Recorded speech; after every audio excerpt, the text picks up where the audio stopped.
Nature Mantra BP sugar thyroid reversal nature మంత్రతో సాధ్యం.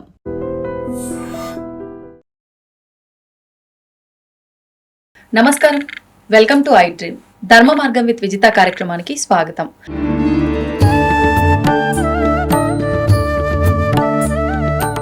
ప్రస్తుతం మనతో పాటు ఉన్నారు గీతా విజన్ ఫౌండర్ స్వామి స్థిత ప్రజ్ఞానంద సరస్వతి గారు. ఇప్పుడు వారితో మాట్లాడి ముఖ్యంగా కార్తీక మాసం యొక్క విశిష్టత, కార్తీక మాసం ఎంతో పవిత్రమైనది అంటూ ఉంటారు, శివకేశవుల ఇద్దరి ఆరాధనకు ఎంతో ప్రీతికరం అంటూ ఉంటారు. మరి ఈ విషయాలన్నీ కూడా వారితో మాట్లాడి క్లుప్తంగా తెలుసుకునే ప్రయత్నం చేద్దాం.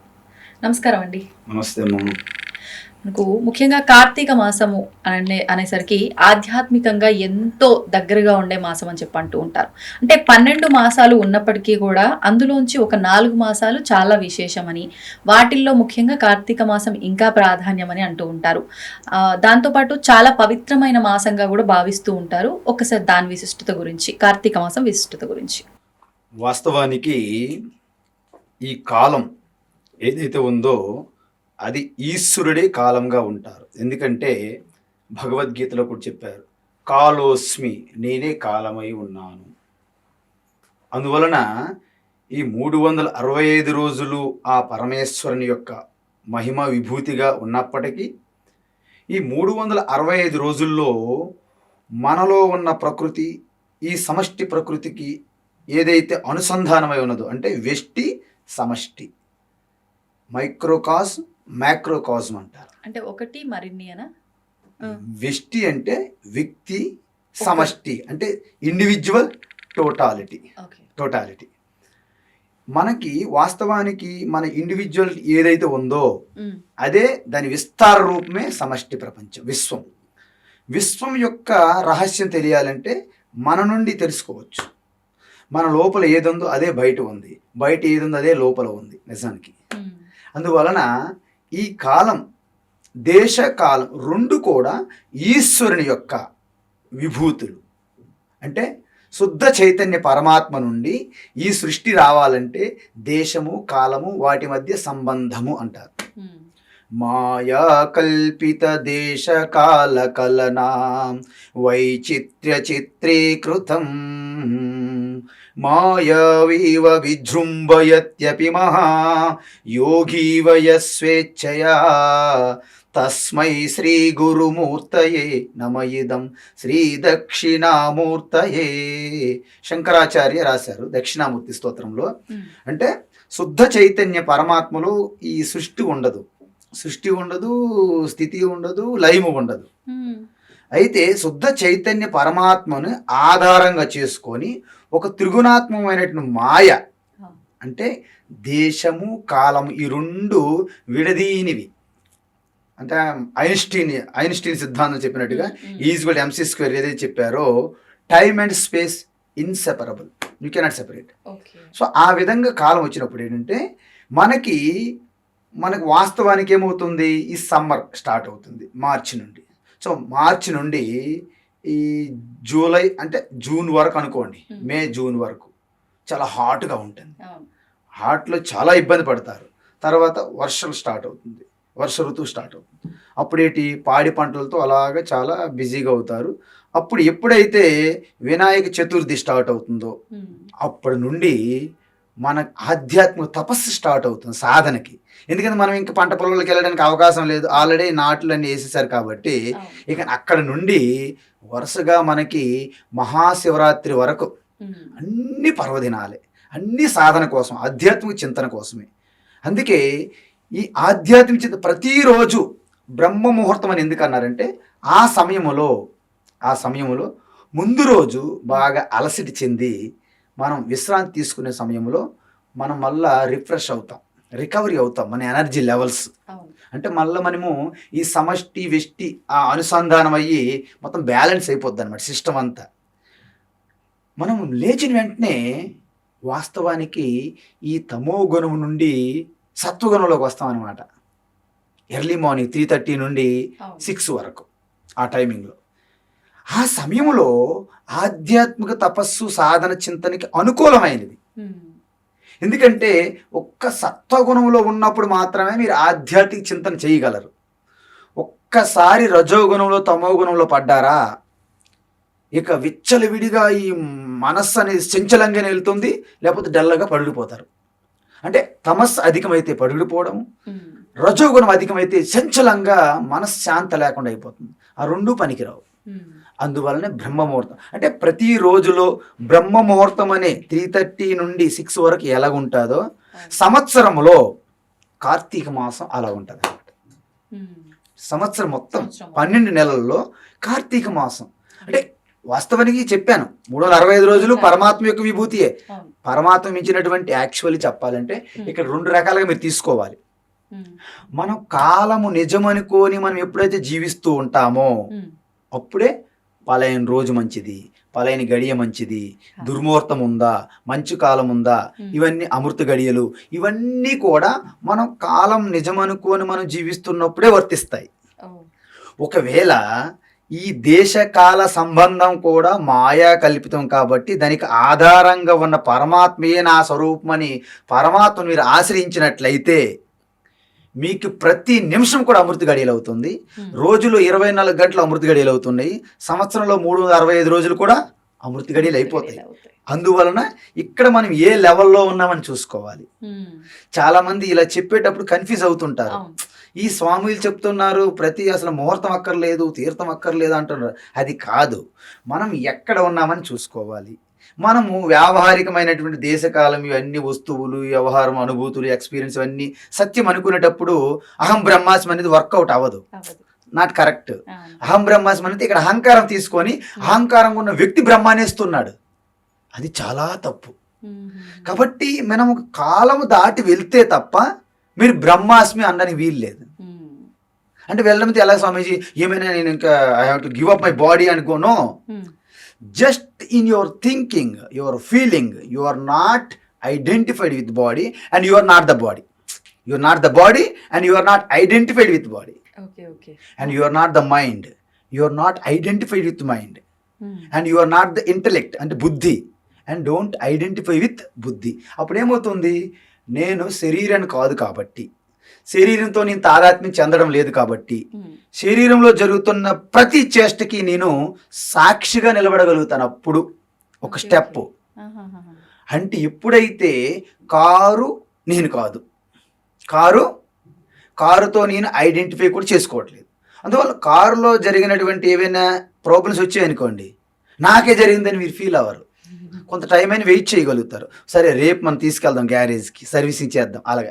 సో శరీరం కూడా జరిగినప్పుడు మీరు కూడా దానికి సర్వీసింగ్ చేస్తారు, రిపేర్ చేయించుకుంటారు.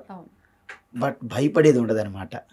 కానీ నేనే శరీరము అనే ఒక భావన కానీ, శరీరంతో కలిసే ఉన్నాను అని రెండో భావన కానీ ఉన్నప్పుడు, శరీరంకి ఏమి జరిగినా నాకే జరిగిపోయింది అనే ఒక భ్రమలో పడినప్పుడు చాలా యాంగ్జైటీకి గురవుతాం అనమాట. అదే స్ట్రెస్గా మారుతుంది. కంప్లీట్గా అనారోగ్యం పాలవుతారనమాట. ఈ బీపీ, షుగర్లు ఇవన్నీ రావడానికి ఇలాంటి కారణాలే. కానీ మీరు ఎంత చెప్పినా, స్వామీజీలు ఎన్ని చెప్పినా కూడా ఆ ఒక ఆలోచన నుంచి అయితే బయటికి రాలేము. ఆ స్ట్రెస్ ఖచ్చితంగా తీసుకుంటాము, నేను అనే భావనలోనే ఖచ్చితంగా ఉంటాము. అసలు నిజంగా దాని నుంచి బయటకు రావాలి అని అంటే భౌతికంగా, అంటే శరీరం మనది కాని శరీరంతోటే మనం ఈ పూజలు, ఆరాధనలు అన్నీ చేస్తూ ఉంటాం. శరీరం అనేది ఇన్స్ట్రుమెంట్, టూల్ వాడుకోవాలి. అంటే ఏదైతే నిజానికి నేను కానప్పటికీ నేను అనుకుంటున్నానో దానికి జరిగినవన్నిటికీ మీరే బాధ్యత వహిస్తున్నారు. ఇప్పుడు నిజానికి వాస్తవం సత్యం ఏంటంటే శరీరం నేను కాదు, శరీరం నేను అనుకుంటున్నాను. సో శరీరం జరిగిన వల్ల నాకే జరుగుతుందని బాధ వస్తుంది. దాన్నే సంసారం అంటారు. సో మెల్లగా మనం ఎక్కడి నుంచి వచ్చాము, కార్తీక మాసం నుంచి ఇక్కడికి వచ్చాము. అందువలన కార్తీక మాసం అనేది చాలా గొప్ప సాధనకి అనుకూలము. ఆ సమయంలో వర్షాలు పడుతుంటాయి. ఎక్కడ బయటికి వెళ్ళి ఎక్కువగా వ్యవహారం చేసేది అంత సమయం ఉండదు. మీకు వీలైనంత వరకు ప్రసన్నమైనటువంటి వాతావరణం ఉంటుంది, పాడి పంటలతో పచ్చగా ఉంటుంది.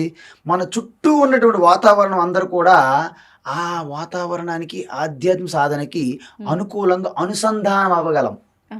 మామూలు సమయంలో మీరు సాధన చేస్తే 1 గంట కాలం ఏదైనా జపం చేశారనుకోండి, కార్తీక మాసంలో 5 నిమిషాలు చేస్తే దాంతో సమానం. ఎందుకంటే మీ లోపల ఉన్నటువంటి ప్రకృతి ఏంటి? 3 గుణాలు, త్రిగుణాత్మకం. బయట ఉన్న ప్రకృతి ఏంటి? త్రిగుణాత్మకం. ఎప్పుడైతే ఆ 3 గుణాల్లో అలజడి, ఆందోళన, పెర్మిటేషన్, కాంబినేషన్లో చాలా డిఫరెన్సెస్గా ఉండదో, ఫైటింగ్ ఉండదో, అంటే వాటి మధ్య ఒక మ్యూచువల్ అండర్స్టాండింగ్ అంటారు, ఒప్పందం కుదిరింది. బయట వాడితో మనం కనెక్ట్ అవుతున్నాం. ఎప్పుడైతే దానికి దీనికి కనెక్ట్ అవుతామో అప్పుడు టోటల్ ఉన్నటువంటి ఆ శక్తి ఏదైతే ఉందో, మాయాశక్తి మీలో ప్రకటమవుతుంది. అందువలన ఎప్పుడైతే ఈ శరీరం, ఫస్ట్ ఆఫ్ ఆల్ మీరు ఈ ప్రపంచము, ఈ జగత్తు నుండి మీరు వేరు చేయగలగాలి బుద్ధి ద్వారా, వివేకముతో. తర్వాత మెల్లగా శరీరము నుండి లోపలికి వేరు చేయాలి, నీ ఐఎమ్ నాట్ ద బాడీ అని. అలాగ సూక్ష్మంగా లోపలికి వెళ్తున్నాం మనం. అంటే బయట నుండి అంతర్ముఖంగా ప్రయాణం చేయాలి జగత్తు నుండి. నెక్స్ట్ ఏంటి? శరీరం, ఎన్కౌంటర్ విత్ బాడీ. నెక్స్ట్ ఏంటి? Sense organs and breath. అప్పుడు మనం ఏం చేయాలి? ఎప్పుడైతే మీలో జరుగుతున్నటువంటి శ్వాసను కూడా, శ్వాస ఏదైతే ఉందో, ఆ బ్రెత్ ఏదైతే ఉందో దాన్ని అబ్జర్వ్ చేశారనుకోండి, మైండ్ మరి బయటికి వెళ్ళడానికి అవకాశం లేదు. మైండ్ ఆటోమేటిక్గా పడి ఉంటుంది అక్కడ. మనం పెంచుతున్న పెట్ డాగ్ ఉంటుంది కదా, మనం ఎక్కడైతే అక్కడ కూర్చోంటుంది, ఇలాగా చేసుకుని టైలింగ్ చేసుకొని. సో అక్కడ ఉంటుంది అనమాట, వ్యాగింగ్ ద టైల్ ఉంటుంది కదా మన డాగ్. ఆ మైండ్ కూడా మీరు చెప్పినట్టు అలా కూర్చుంటుంది. మీరు కమాండ్ ఇచ్చిన తర్వాత మైండ్ వెళ్ళదు. ఎందుకు? మీరు వాచింగ్ ద బ్రెత్ అనమాట, శ్వాసని మీరు అబ్జర్వ్ చేస్తున్నారు కాబట్టి. మీరు శ్వాసను ఎప్పుడైతే అబ్జర్వ్ చేస్తున్నారో మీ ఇన్నర్ దృష్టి ఉంటుంది. ఇన్నర్ దృష్టి అంటే ఏంటి చెప్పినా, ఈ 2 కళ్ళు కాదు, నేత్రములు కాదు. నేత్రలు మూసుకున్నప్పటికీ నాకు తెలుస్తుంది ఇది చేయరు. తెలుస్తుందా? ఏ దృష్టి? తెలుసుకునే దృష్టినే అంతర్దృష్టి అంటారు. అంతర్దృష్టి ద్వారా 2 కనుబొమ్మల మధ్య ప్లేస్లో మీరు దృష్టి ఫోకస్ పెట్టగలిగితే అప్పుడు ఏమవుతుంది తెలుసా? మిరాకిల్ ఏర్పడుతుంది.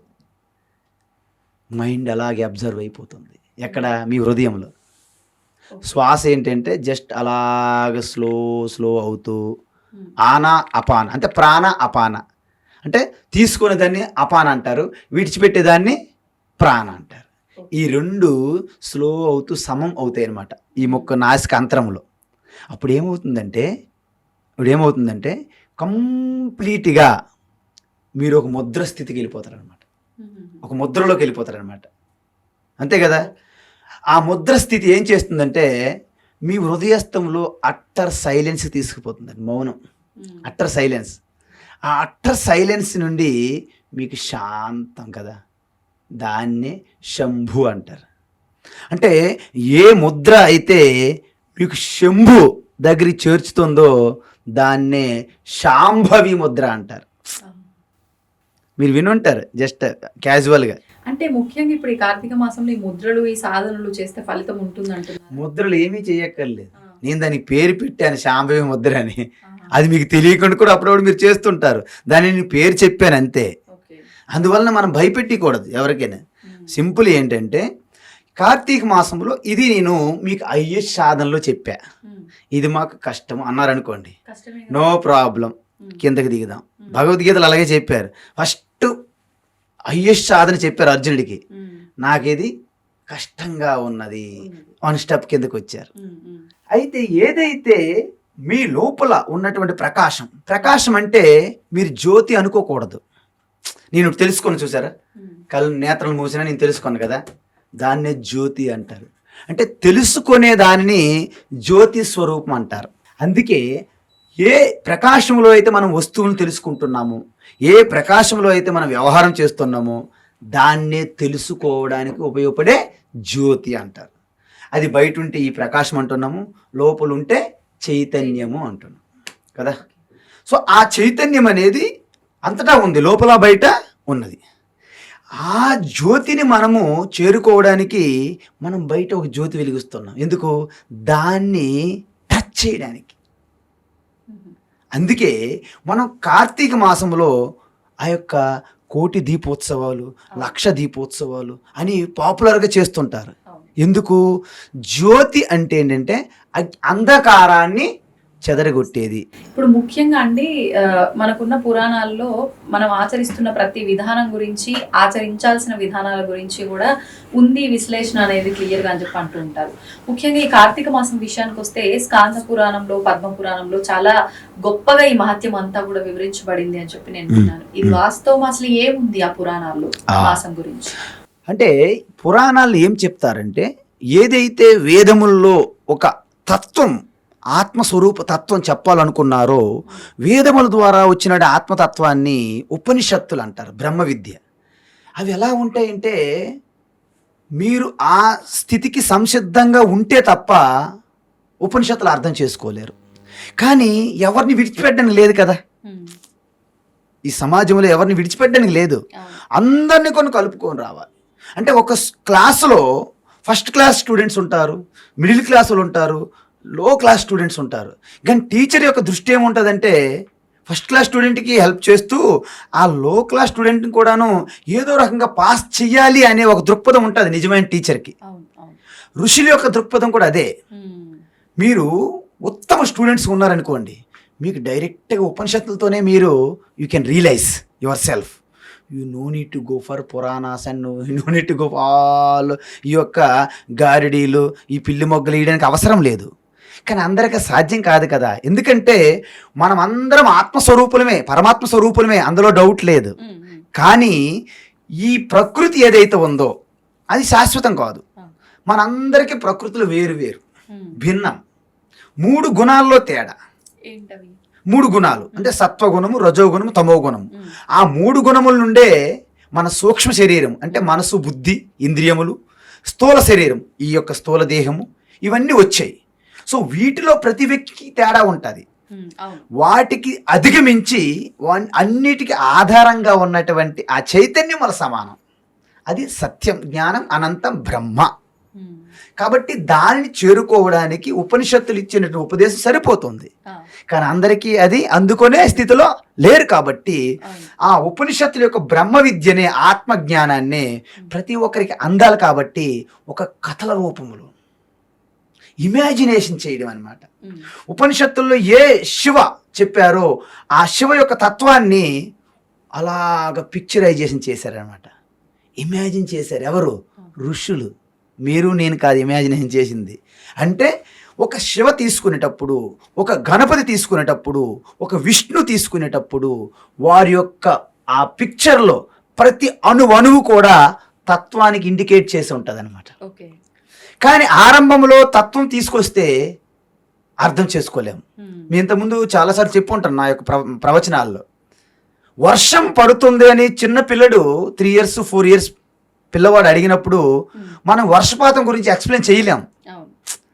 ఐరావతం మీద ఇంద్రుడు వస్తాడు, తర్వాత ఈ సముద్రం నీరంతా పీల్చుకుంటుంది తొండంతో, మన మీద ఇలా స్ప్రింకిల్ చేస్తుంది, కాబట్టి వర్షం పడుతుందంటే this is a story.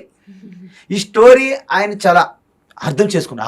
Okay, వర్షం అంతా నాకు తెలిసిపోయింది అంటాడు. ఇక పెద్దవాళ్ళ దగ్గరికి వచ్చి వర్షం ఎలా వస్తుందో నాకు తెలుసు అంటాడు. చెప్పు బాబు అంటే, ఇంద్రుడు ఐరావతం తెల్లనా అని మనం చదువుకున్నాం కదా, ఐరావతం మీద వస్తూ సముద్రం నీళ్ళు పీల్చుకుంటూ మన మీద స్ప్రింకిల్ చేస్తే మనకు వర్షం పడుతుంది.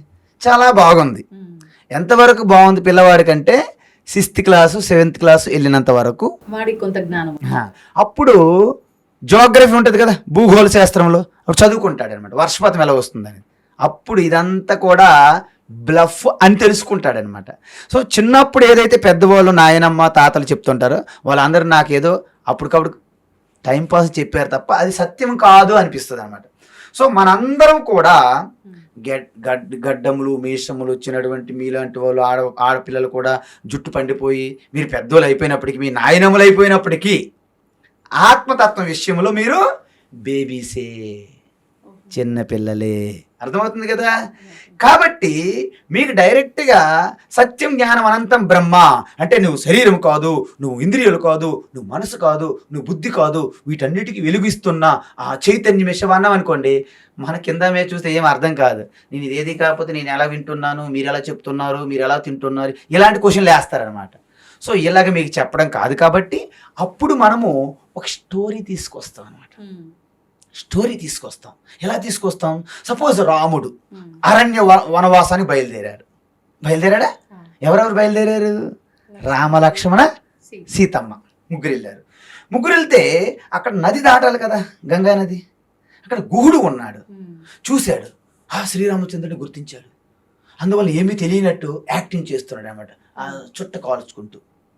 రాముడు పిలుస్తున్నా రావట్లేదు, అక్కడ ఎవరు పడవలు లేరు. చివరికి వచ్చాడు.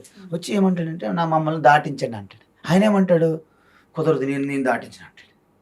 ఏమయ్యా దాటించిపోయి అంటే, వద్దండి నీ పాదం నాకు తెలుసు, నీది ఐరన్ లెగ్ మామూలు లెగ్ కాదు, నీ పాద ధూళి ఒక రాయి మీద పడితేనే ఒక స్త్రీగా మారిపోయింది. ఒకవేళ అదే పాద ధూళి నా బోటు మీద పడితే స్త్రీగా మారిపోతే నేనెక్కడ బ్రతకాలి? ఇంట్లో ఆల్రెడీ ఒకరు ఉన్నారు, ఇప్పుడు ఇది కూడా స్త్రీగా మారిపోతే ఇంక నా జీవితం అవుట్ అయిపోద్ది. వద్దు బాబు నీకు ఒక నమస్కారం, నేను దాటించిన అంటాడు. ఎన్ని చెప్పినా ఒప్పుకోడు అనమాట. చివరికి అయితే ఒకటి ఉన్నది మార్గం, మధ్య మార్గం ఉన్నది. ఏంటి అంటే నీళ్లు ఆ గంగా జలం తీసుకొచ్చి ఆ పాదం బాగా కడిగి ప్రక్షాళన చేసి ఆ పూజ చేసి ఇంకా పాదంకి ఎటువంటి దుమ్ము ధూళి లేదని ఈయన కన్ఫర్మ్ చేసుకున్న తర్వాత ఈ పాదం బోటు మీద పెట్టాలంటాడు. అంటే అర్థం ఏంటి? ఆయన భక్తి వచ్చిన అవకాశాన్ని వదులుకోకుండా సక్రమంగా వినియోగించుకుంటాడు అనమాట. అంటే సేవ చేయడమే ఈశ్వరుడని. ఎందుకంటే శ్రీరామచంద్రుడు సాక్షాత్ పరమాత్మ అని ఆయన ఎప్పుడైతే విశ్వసించారో ఆయనకి ఏదో రకంగా సేవ చేసుకోవాలి. ఎందుకంటే ఈ విధంగా వెళ్ళకపోతే ఆయనకి సేవ చేసుకునే అవకాశం రాదు కదా. మనందరికీ వస్తుంది అలాంటి అవకాశాలు, ఎక్కడికక్కడ వస్తాయి, కానీ మనం తప్పించుకుని వెళ్ళిపోతాం. మనమే పెద్ద దృష్టి పెట్టాం, గుర్తించాం, అంతే కదా. అదేవిధంగా మనం ఏం చేస్తామంటే మొట్టమొదటిసారి నేను ఏం చేస్తున్నా నాకు ఏదో ఈశ్వరుని అనుగ్రహం ద్వారా జరుగుతుంది అని గుర్తించగలగాలి. సాధారణంగా మనం గుర్తించం. అంత మంచి జరిగిపోతున్నప్పుడు నేనే చేస్తానో భ్రమలో ఉంటాం. అది విఫలమైనప్పుడు మాత్రం మీకు అనిపిస్తుంది, అమ్మ దేవుడా అంటారనమాట. దేవుడు ఎప్పుడు గుర్తొస్తుంది? మీరు విఫలమైనప్పుడు గుర్తొస్తుంది. కాబట్టి మనకేం చేస్తారు? మొట్టమొదటిసారిగా ఈ పరమాత్మ సూక్ష్మంగా ఆత్మరూపంగా ఉందంటే ఎవరు అర్థం చేసుకోలేరు కాబట్టి దానికి ఒక స్టోరీ క్రియేట్ చేస్తారు. శివ, ఇక్కడ మామూలుగా నీలకంఠం, ఇక నాగేంద్రహారాయ, ఇక్కడ చంద్రశేఖర, ఇటు గంగాధర, ఇవన్నీ చెప్పాం కదా. ఇక్కడ విభూతి, త్రినేత్రుడు, త్రిశూలము వచ్చింది, రుద్రాక్ష, ఎన్ని వచ్చాయి. ఇవన్నీ కూడా చెప్తే ఒక పర్సనాలిటీ తయారయ్యాడు. స్వామి నామాల ఇవన్నీ కూడా శివని ఇండికేట్ చేస్తున్నాయి. మీరు దేని టచ్ చేసినా శివే అవుతుంది అనమాట. గంగాధర శివ, చంద్రశేఖర శివ, రుద్రాక్ష శివ, త్రిశూలధారి శివ. చూసారా? ఇవన్నీ రావడానికి కూడా ఏమైనా ఆంతర్యం ఉందా? ఇవన్నీ ఎలాగ ఊహించారంటే ఆ పరమ రహస్యమైనటువంటి పరమాత్మ తత్వం ఏదైతుందో ఉపనిషత్తుల్లో దాని గురించి లక్షణాలు చెప్పారు. సర్వవ్యాపి అంటే సర్వవ్యాపి. ఇప్పుడు అనంతం ఎప్పుడు మనం ఊహించేటప్పుడు నీలంగా కనిపిస్తుంది. మీరు సముద్రం దగ్గరికి వెళ్ళారనుకోండి, తీరం నుంచి చూసారనుకోండి, అనంతంగా ఉంటుంది జలం. మీకు ఎలా కనిపిస్తుంది? బ్లూ వాటర్గా కనిపిస్తుంది. ఆ వాటర్ పైకి తీస్తే బ్లూనెస్ ఉండదు. ఆకాశంలో చూసారనుకోండి, అది విస్తారంగా ఉంటుంది, అవధులు అద్దులు లేని ఆకాశం. మీకేంటి? బ్లూ స్కై అంటారు. అలా మీరు పైకి వెళ్తుంటే ఎక్కడ బ్లూనెస్ ఉండదు. ఇది just indicated by blue. So the Neelkanth is అనంతం, ఆది అంతం లేని స్వరూపం కదా నీలకంఠుడు. ఓకేనా? అదే విధంగా త్రిశూలధారి అంటే ఏంటి? 3 గుణముల మాయని నాశనం చేసే శక్తి సంపన్నుడు ఎవరు? పరమాత్మే కదా. తర్వాత యావత్ సృష్టి అంతా కూడా భస్మమే, దాంట్లో ఏమి లేదు. ఇక్కడ త్రినేత్రం అంటే ఏంటి అంటే మనం 2 నేత్రముల ద్వారా నామరూపాలని చూస్తాము. నామరూపాలు అంటే దేశం, కాలం, మాయ. మాయను అధిగమించే స్వరూపం ఏంటి? జ్ఞానము. జ్ఞాన నేత్రము, త్రినేత్రుడు ముక్కంటి ఉన్నది కదా. గంగాధర, గంగా అంటే జ్ఞానము, అంటే జ్ఞాన ప్రవాహము. అంతం అవ్వదు, ఆ జ్ఞానానికి అంతం లేదు. వేదాహ అనంతాహ అంటారు, వేద జ్ఞానము అనంతం. అందువలన దీన్ని గంగాధర్ అని చెప్పారు. ఇప్పుడు మీకు జ్ఞానము అనంత ప్రవాహం అన్నాను అనుకోండి, మీకేం గుర్తొస్తుంది? ఏదైనా ప్రవాహంగా నీరు వెళ్తే గుర్తొస్తుంది తప్ప మీకు తెలియదు. అందుకే మనం గంగ ఇక్కడ ఉన్నది కదా, హిమాలయ గంగ, ఆ గంగని ఇండికేట్ చేసి అది జ్ఞాన గంగా, శివ యొక్క జ్ఞాన గంగా. సో ఈ విధంగా ప్రతి దేవీ దేవత మూర్తి మీరు తీసుకొస్తే అన్ని నేను అలాగే చెప్తా. నేను చెప్పడం కాదు, ఆల్రెడీ శాస్త్రంలో చెప్పబడింది. పురాణంలో ఏం చెప్పాము? మనం అదే శివునికి ఊహించుకున్నాం. ఇప్పుడు అన్ని పెట్టాం, అన్ని పెడితే ఒక వ్యక్తి అయ్యారు. ఇప్పుడు ఒక వ్యక్తి అయినారు కదా, ఆయన మగవాడిగా చూపెడతారు. ఫస్ట్ మగవాడు ఉంటే ఆడవాళ్ళు ఉండాలి కదా, ఒక ఫ్యామిలీ అవ్వాలంటే. అప్పుడు మొత్తం ఈ 3 గుణాల్లో ఉన్నటువంటి మాయాశక్తి ఉంది కదా, ఆవిడికి ఒక స్త్రీ మూర్తిగా మనం రిప్రజెంట్ చేస్తాం. ప్రకృతి యావత్తు సృష్టి ప్రకృతికి ఒక స్త్రీ రూపం ఇస్తే పార్వతీదేవి. అప్పుడు ఇద్దరికి వివాహం చేయాలి కదా. వివాహం చేస్తే ఊరుకోరు కదా, పిల్లలు రావాలి కదా.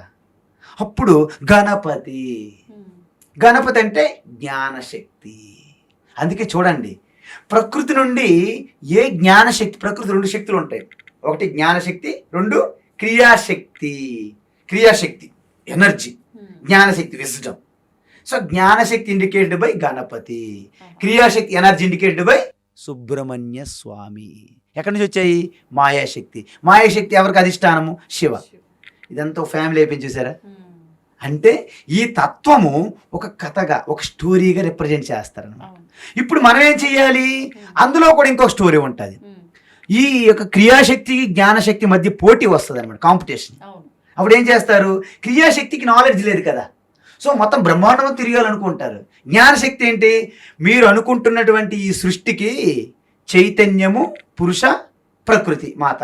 సో వారే కదా మెయిన్. వారు లేకుండా సృష్టి లేదు కదా. ఆ ఇద్దరు తల్లిదండ్రుల చుట్టూ తిరిగేస్తారు గణపతి. అందుకే ప్రతి సృష్టిలో తల్లి తండ్రి ఎవరైతే ఇండికేటెడ్ బై శివ పార్వతులే. అయితే నేను ఎప్పుడు శివ పార్వతి అంటాను, వాట్ ఎవర్ లక్ష్మీనారాయణ. శివ ప్లేస్లో నారాయణ, పార్వతి స్థానంలో లక్ష్మి.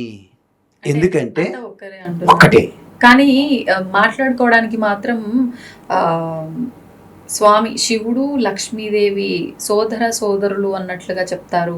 అండ్ గణపతికి విష్ణుమూర్తి మేనమామ అవుతాడు అన్నట్లుగా చెప్తారు.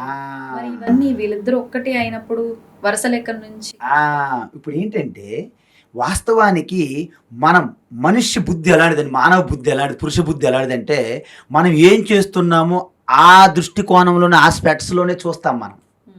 వాస్తవానికి ఒక చిన్న ఉదాహరణ మీకు ఇస్తా. నారాయణ అంటే పార్వతి కదా, నారాయణ చెల్లెలు కదా. ఇప్పుడు శక్తిపీఠాలు చూసుకోండి, శక్తిపీఠాలు ఉన్నాయి కదమ్మా. ఇక్కడ మనకి షోలాపూర్ దగ్గర శక్తిపీఠం మీద ఉంది, మహాలక్ష్మి శక్తిపీఠం. శక్తిపీఠం ఒకటి ఉంది మహారాష్ట్రలో. అక్కడ లక్ష్మి, మహాలక్ష్మి శక్తిపీఠం. శక్తిపీఠం ఎలా వచ్చాయి? సతీదేవి నుండి 18 శక్తిపీఠాలు వచ్చాయి కదా. సతీదేవి అంటే శివుని యొక్క పత్నిగా చెప్తాం కదా. మరి శివుని పత్ని నుండి శక్తిపీఠాలు వచ్చినప్పుడు ఒక శక్తిపీఠంగా మహాలక్ష్మి ఎలా వచ్చింది? ఎందుకు వచ్చింది? నేనేమంటానంటే, ఇదన్నీ తప్పిదాలు, స్టోరీలు ఒకరు చెప్పడంలో కన్ఫ్యూజన్ తప్ప, వాస్తవాన్ని మీరు అనుకున్నట్టు నారాయణ చెల్లెలు పార్వతి అని కానీ, లక్ష్మీదేవి శివుని చెల్లులని, గణపతి కుమారస్వామి మేనలులని, నారాయణ అలా కాదు. మనం పెళ్ళిళ్ళు చేసుకొని మన సంబంధాలుగా వాళ్ళు ఉండరు. ఒక గణపతి అంటే సృష్టి స్థితి లయకర్త, ఒక శివ అంటే సృష్టి స్థితి లయకర్త, ఒక నారాయణ అంటే సృష్టి స్థితి లయకర్త. మీకు ఎలా తెలుస్తుంది? ఒక్కొక్క పురాణం చదవండి. శివ పురాణం మీరు చదివినప్పుడు శివ సృష్టి స్థితి లయకర్త సృష్టికి. విష్ణు పురాణం చదివినప్పుడు విష్ణు సృష్టి స్థితి లయకర్త. గణపతి పురాణం చదివినప్పుడు ఎగ్జాక్ట్లీ. నేనేమంటున్నంటే, ఒక గణపతి పురాణం చదివేటప్పుడు దేవి భాగవతం చదివారనుకోండి, దేవి అల్టిమేట్. విష్ణు శివ బ్రహ్మ ఆవిడికి అనుచరులుగా పనిచేయాల్సిందే. మీకు అర్థమవుతుంది కదా. దీన్ని బట్టి దాని మీద మీరు ఎప్పుడు అలా ఉండిపోకూడదు. పురాణాలను ఏం చెప్పాను? వేదతత్వాన్ని, బ్రహ్మ విద్యని మీకు అందించాలనే ఒక ఉద్దేశంతో, ఒక మంచి ఉద్దేశంతో పురాణ కల్పన స్టోరీలు క్రియేట్ చేయబడ్డాయి. కానీ మహాభారతము, రామాయణ పురాణాలు కావు. మళ్ళీ మనము చాలా జాగ్రత్తగా తెలుసుకోవాలి. జ్ఞానము, మహాభారతము, రామాయణము చరిత్ర, అవి జరిగినవి. కాబట్టి పురాణాలు అనేవి వేదతత్వాన్ని పామరులకు కూడా అందించాలనే ఉద్దేశంతో దాన్ని షుగర్ కోటింగ్ చేసి ఇచ్చినటువంటి వేదతత్వమే పురాణం అర్థం. క్రియేట్ చేయబడిందా? కల్పించారు, ఋషులు దర్శించారు. ఉపనిషత్తుల్లో ఆత్మతత్వం, శాంతం శివం, అద్వైతం, దాన్నే శివునిగా దర్శించారు. అంటే విష్ణు మనకి సూక్తం, నారాయణ సూక్తం మీరు చూశారంటే ఎప్పుడైనా? నారాయణ సూక్తం అంతః బహిః తత్సర్వం వ్యాప్య నారాయణ స్థిత. నారాయణ ఎలాగా? మొత్తం సృష్టి అంతా లోపల బయట, మన లోపల బయట వ్యాపించి, ఆకాశం వల్ల వ్యాపించి ఉన్న చైతన్యమే నారాయణ. దానికి ఏ రూపం పెట్టగలరు మీరు? అంటే ప్రాథమికంగా బిగినింగ్ స్టేజ్లో ఒక రూపం ఇస్తారనమాట. ఆ రూపాన్ని పూజించండి. దానికి కనెక్ట్ అయ్యేటట్టుగా ఒక మంత్రం ఇస్తారనమాట. నారాయణ నారాయణ అంటే ఓం నమ శివాయ, ఓం నమో నారాయణాయ, ఓం నమో భగవతే వాసుదేవాయ, ఓం శ్రీమాత్రే నమః. ఒక మంత్రం ఇచ్చి ఒక రూపం ఇస్తారనమాట.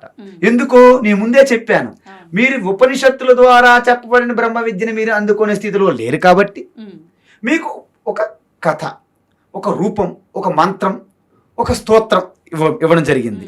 సో దానికి అనుష్ఠాన పద్ధతులు, పూజా విధానము, ఎలాగైతే మనకు అక్షరాభ్యాసం వేసేటప్పుడు ఓంకారం రాసి చేస్తారు కదా బాసరలో అక్షరాభ్యాసం, ఆ విధంగా చేస్తూ ఈ కార్తీక మాసంలో చాతుర్మాస్యం అంటారు. అంటే యోగులు, సాధువులు, మహాత్ములు, సన్యాసులు 4 నెలల పాటు వర్షాకాలం కాబట్టి ఎక్కడా వెళ్ళకుండా ఒకే స్థానంలో ఉంటారనమాట.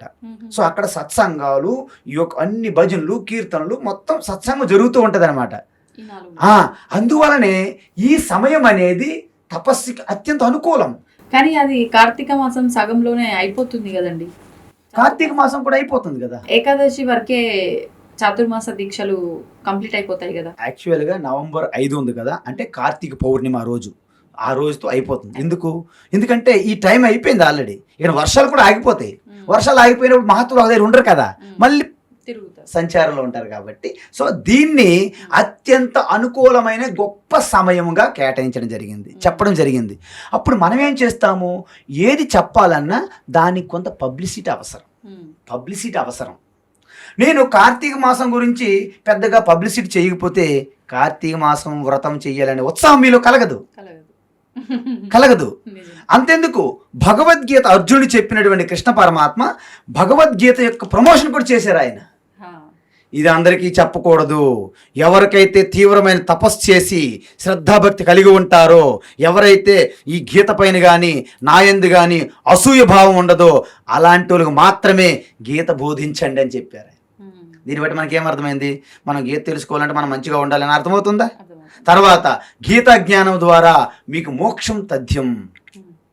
మీరు గంగా స్నానం చేస్తే మీ మురికిపోతుంది, శరీరం మురికిపోతుంది. కానీ గీత జ్ఞాన గంగా స్నానం చేస్తే జన్మ మృత్యు అనే సంసార చక్రం నుండి బయటపడతారు అని దీని గురించి చెప్పడం అయింది. అది ప్రమోషనే కాదా, పబ్లిసిటీ కదా, స్తుతే కదా. అంటే దీన్ని బట్టి మీరు ఎందుకు చెప్తారంటే, అంటే ప్రమోషన్ అని ఎందుకు అనుకోవాలి, పబ్లిసిటీ తెలియజేయాలి, లోక కళ్యాణం కోసం. ఎస్, లోక కళ్యాణమే, కానీ దాని గొప్పతనం తెలిస్తే కదా చేస్తుంది, ఉత్సాహం చూపెడతారు. ప్రయోజనం అనుద్దిశ్య మందోపి న ప్రవర్తతే అంటారు మహాత్ములు.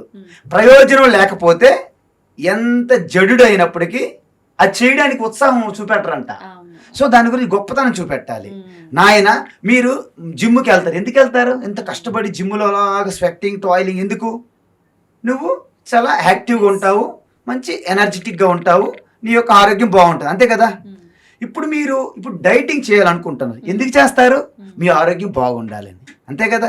ఇప్పుడు మీరు కష్టపడి మార్నింగ్ నుండి ఈవినింగ్ వరకు మీరు ఎంత టైర్డ్గా అయిపోయినప్పటికీ మీ యొక్క ప్రొఫెషన్, మీ వృత్తిని చేస్తూ ఉన్నారు. ఎందుకు చేస్తున్నారు?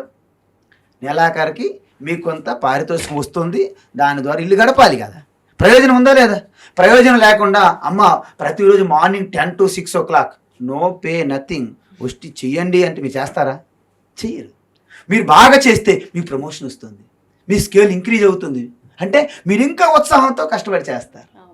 అదేవిధంగా మామూలు టైంలో మీరు సాధన చేస్తున్నారో లేదో పక్కన పెడితే ఈ 4 నెలలు చాతుర్మాస్యం, అదేవిధంగా ముఖ్యంగా కార్తీక మాసం ఒక్క నెలలో గనక మీరు వ్రతం చేస్తే 12 నెలలు చేసిన దానితో సమానం అన్నాం అనుకోండి. ఏం వ్రతం అండి? కార్తీక మాస వ్రతం అంటే శివ, విష్ణు, దేవి ఏదైనా సరే, అంటే ఆ యొక్క ఈశ్వరుని యొక్క సన్నిధిలో మీరు గడపాలి. భజన, కీర్తన, పారాయణము, సత్సంగము, ఉపవాసాలు, జాగరణములు, ధ్యానము ఏదైనా చేసినా ఇవన్నీ కూడా అంటే మీకు అనుగుణమైనటువంటి సాధనలు ఎంచుకొని ఈ కార్తీక మాసంలో చేయడం వలన మీకు అధికమైనటువంటి ప్రయోజనం వస్తుంది. ఎందుకు వస్తుంది? అందరూ కూడా ఆ మాసంలో, ఆ కార్తీక మాసంలో వెజిటేరియన్స్ ఎక్కువ అవుతారు. నాన్ వెజ్ తినేవాళ్ళు అయినప్పటికీ ఆ మాసంలో తినకపోవచ్చు. ఇంతకుముందు తన దుష్ప్రవర్తన ఉన్నప్పటికీ ఆ నెలలో కొంచెం కామ్గా ఉండొచ్చు. అంటే సమష్టిలో ఎక్కువ యాడ్ అవుతుంది. అంటే ఈ సామూహికమైనటువంటి ఈ తపశ్శక్తి మీలో ఒక రకమైనటువంటి ఉద్ధారణ కలిగిస్తుందంట, ఉత్థానం కలిగిస్తుంది అనమాట. అందువలన ఈ మాసం అనేది ఎంచుకోవడానికి కారణం. అందుకే కార్తీక మాసంలో ఒక్కొక్క కథలు చూడండి, చిన్న చిన్న కథలు చూడండి, అద్భుతమైన కథలు ఉంటాయి అక్కడ. పురాణంలో కార్తీక పురాణం, కార్తీక పురాణమే, కార్తీక పురాణంలో కథలు ఉంటాయి అన్నమాట. చిన్న చిన్న స్టోరీలు చూద్దాం. ఏంటి అంటే, బయటికి పెద్ద గొప్ప సాధువుగా కనిపిస్తున్నప్పటికీ, మనకు బయటికి చెడుగా ఉన్నప్పటికీ వాళ్ళిద్దరి మీద తేడా చూపెడతారనమాట. మానసికంగా దైవ చింతన చేసుకుంటూ బయట ఏదో వృత్తి చేసుకుంటారనమాట. వాళ్ళకి ఎవరు గుర్తించరు. బయటికి అంగుల ఆర్భాటాలు చేసుకొని మానసికంగా దురలవాట్ల మీద ఆలోచించేవారు ఉంటారనమాట. వాళ్ళ యొక్క పతనము, వారి యొక్క గొప్పతనం చూపెడతారనమాట. ఉదాహరణకి ఒక టెంపుల్ ఉంటుంది, అక్కడ ఒక పూజారి ఉంటాడు, ఆ పక్కనే ఒక చిన్న హౌస్లో ఒక స్త్రీ ఉంటుంది అనమాట. తన యొక్క పేదరికం స్థితి, ఏదో కొన్ని పరిణామాలు, కొన్ని పరిస్థితులు ఆవిడికి ఒక చెడు వ్యవహారంలో పడేసింది అనుకోండి, ప్రారంధం. సో ఈయన ఏంటంటే ఆవిడ వైపు చూస్తూ, ఆవిడకి దూషించుకుంటూ, ఆవిడని తిట్టుకుంటూ, మానసికంగా ఆవిడ గురించే చింతిస్తూ పూజ చేస్తూ ఉంటాడనమాట పూజారి.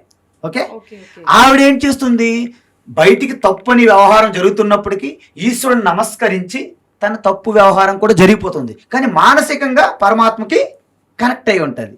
అప్పుడు ఏమవుతుంది చెప్పండి, అప్పుడు ఏం జరుగుతుందంటే, పూజారి చనిపోయినప్పుడు అందరూ పూజారికి నమస్కరిస్తారు కదా, మనకి శటకోపం పెట్టాలి, తీర్థం ఇవ్వాలి, ప్రసాదం ఇవ్వాలి, అయ్యగారు నమస్కరిస్తాం కదా. కానీ లోపల మాత్రం అక్కడ ఏం జరుగుతుందో చూసుకుంటాండి ఈయన ఆలోచన. ముందు మాత్రం బంట కొట్టేసి తిప్పేస్తుంది ఆరతి అనమాట. సపోజ్కి కథ చెప్పాను నేను, అందరూ ఏమనుకో, దానికి ఎవరి మీద నాకు ఇది ఉద్దేశం ఏమి లేదు, సదుద్దేశంతో చెప్తున్నాను నేను. ఓకే, అయితే ఈయనకి ఊరేగించాడు చనిపోయిన తర్వాత. ఎందుకు? మహాత్ముడిగా భావిస్తున్నారు సొసైటీ. ఇక లోపల ఆయన ఏంటనేది ఈశ్వరుడికి తెలియాలి. ఆవిడ చనిపోయారు, ఆవిడ చనిపోతే ఈవిడ చండాలురాలు అనే మనుషులందరూ చేదరించుకుంటున్నారు, శరీరానికి అవమానిస్తున్నారు, ఈయన బాడీకి పూజిస్తున్నారు, ఊరేగిస్తున్నారు. కానీ శరీరానికి అవమానం పడింది, కానీ తన వాస్తవానికి పుణ్యగతి పొందింది, పుణ్యలోకాలకి. ఈయన శరీరానికి ఊరేగించారు తప్ప ఈయన వాస్తవానికి నరకం లోకంకి వెళ్ళాడు. దీన్ని బట్టి మీకేమర్థమైంది? బయట ప్రగల్భాలు, బయట ఆర్భాట్లు, హంగులకి ఎటువంటి ప్రతిఫలం ఉండదు. అందుకే తపస్సు కూడా ప్రాథమికం నుండి, శారీరకం నుండి, వాచికం వరకు మానసికంగా అలా పైకి వెళ్ళాలి. అందుకే పురాణంతో స్టార్ట్ చేస్తాం. ఏం చేస్తారు? ఎప్పుడు ఏమి పట్టించుకోవు, నాన్ వెజ్ తింటావు, అనేక చెడు అలవాట్లు ఉన్నాయి, ఒక్కొక్కటి విడిచిపెట్టు. వారం రోజులు నాన్ వెజ్ లేకపోతే ఉండలేను అని నేను. అప్పుడు ఏం చేయాలి? అట్లీస్ట్ వారం 2 సార్లు మానేసి 5 సార్లు తినండి. అలా ఒక నెల రోజులు అయిన తర్వాత ఒక 3 రోజులని మానవయ్యా, 4 రోజులు, అలా స్టెప్ బై స్టెప్ అలా రావాలి. ఒక్కసారి అన్ని మానే అంటే మీరు చెప్పడం మానేనని మమ్మల్ని వదిలేసి వెళ్ళిపోతారు ఆయన. ఎందుకు? అలాగే ఉంటుంది, సొసైటీ అలాగే ఉంటుంది. కాబట్టి మనం ఏం చేస్తున్నామంటే, కార్తీక మాసం అని చెప్పేసి ఈ వినాయక చతుర్థి నుండి మళ్ళీ మహాశివరాత్రి వరకు ఒక్కొక్క దేవీ దేవతకి ప్రత్యేకమైన స్థానం ఇచ్చుకుంటూ మనలో ఉన్నటువంటి ఆ గొప్పతనాన్ని చెప్తున్నాం. అంటే ఎంతోమంది భక్తులు వాళ్ళ జీవితాల్లో ఎలా ఉద్ధరించుకున్నారు, ఆ ఉదాహరణలు, ఆ యొక్క దృష్టాంతాలు, ఆ కథలు మనలో నింపడం వలన మనలో కూడా నిరుత్సాహం నుండి ఎంతో ఉత్సాహంగా వస్తాం. నిన్నే నేను ఒక ఫోన్ చేశారు, నాకు ఒకరు ఫోన్ చేశారు. ఆవిడికి షుగరు, చాలా నిరుత్సాహంతో బాధపడుతున్నది ఆవిడ, షుగర్తో. ఈ మధ్యనే వాళ్ళ నాన్నగారు చనిపోయారు. ఆవిడ బెంగ పెట్టుకొని అనారోగ్యం పాలైపోతుంది. నిన్న ఫోన్ చేశా నిజామాబాద్. ఫోన్ చేసి ఇవన్నీ చెప్పేసరికి ఒక్కసారి ఆవిడ ఫోన్లోనే ఆవిడ ముఖంలో నవ్వు నాకు వినిపించింది. ఒక్కసారి బయటపడారు. ఏంటంటే మనం ఏమనుకుంటామంటే, ఇక నా జీవితం సరే అయిపోయింది అనుకుంటాం. కానీ ఒకటి మాత్రం గుర్తుంచుకోండి, ఇది చాలా చిన్న ప్రయాణం. ఏంటి? ఇది చాలా చిన్న ప్రయాణం. ఇంకెంతో ఉంది. మీకు ఏది జరిగినా ఇది చిన్న ప్రయాణం. ఈ ప్రారంధం అనేది చాలా తక్కువ. మనం ఎలాగైతే ఒక గ్రామం నుంచి ఇంకో గ్రామం ప్రయాణం చేస్తామో, ఈ జీవితమే, ఈ శరీరమే చిన్న ప్రయాణం. ఎందుకు? అనంతమైనటువంటి మీరు కాలానికి అతీతమైనటువంటి స్వరూపము. కేవలం ఇది చిన్న ప్రయాణమా కాదా? ఒక్కసారి మీరు ఈ చిన్న ప్రయాణం మనం ఒకసారి చూసుకుంటే మీరు దేనికి బాధపడరు. మీరు అన్నట్టుగా అంటే మీరు ఈ సాధనలు ఇవన్నీ చేస్తూ ఈ స్పిరిచువల్ మార్గంలో ఉన్నారు కాబట్టి చిన్న ప్రయాణంలో అనిపించవచ్చు. కానీ ఎవరికి వాళ్ళకి వచ్చిన చిన్న సమస్య కూడా చాలా పెద్దదిగానే అనిపిస్తుంది. సముద్రాన్ని అయితే ఎలా దాటడం కష్టము అని మాట్లాడుకుంటాము, ఈ కష్టాల కడలిని కూడా దాటలేము, ఇది ఒక మహాసాగరము అని ఒక ఇబ్బందుల్లోనే మనం ఉంటాము, ఆలోచిస్తాము, చిన్నదైనా సరే పెద్దగా. మరి అంటే వీటికి ముఖ్యంగా ముఖ్యంగా విశేషంగా మనకు ఏదైనా ఫలితం రావాలి అని అంటే ప్రతిదీ కోరిక, కష్టము, సుఖము, దుఃఖము ఈ ఆలోచనలోనే ఉన్న వాళ్ళకి దానికి తగ్గట్టుగానే ఫలితం రావాలి. విశేషంగా ఏం చేయొచ్చు ఈ కార్తీక మాసంలో దాని నుంచి బయటపడాలి? ఇప్పుడు సముద్రం నుంచి మనము దాటలేమన్నారు మీరు. నేను ఇప్పుడు వెళ్తున్నా, సముద్రం దగ్గరికి వెళ్తున్నా. నేను ఫారిన్ కంట్రీ వెళ్ళాలి, అమెరికా వెళ్ళాలి. నేను సముద్రంలో స్విమ్మింగ్ చేసిన వెళ్ళేంత దమ్ము నాకు లేదు కదా. మీరు ఉన్నారు, నేను ఉన్నాను. అయితే మనం ఏం చేయాలి? మనం ఒక షిప్ ఏదైనా చూసుకోవాలి. ఒక నది దాటాలంటే బోటు, షిప్ చూసుకో. అదేవిధంగా ఈశ్వర అనే ఒక బోటు అవైలబుల్గా ఉంది. అందుకోసమే ఇక్కడ ఏం చెప్తున్నారంటే, నువ్వు దాటలేవు కాబట్టి నువ్వు ఇంతకు ముందు మనుషులు నమ్ముకున్నావు.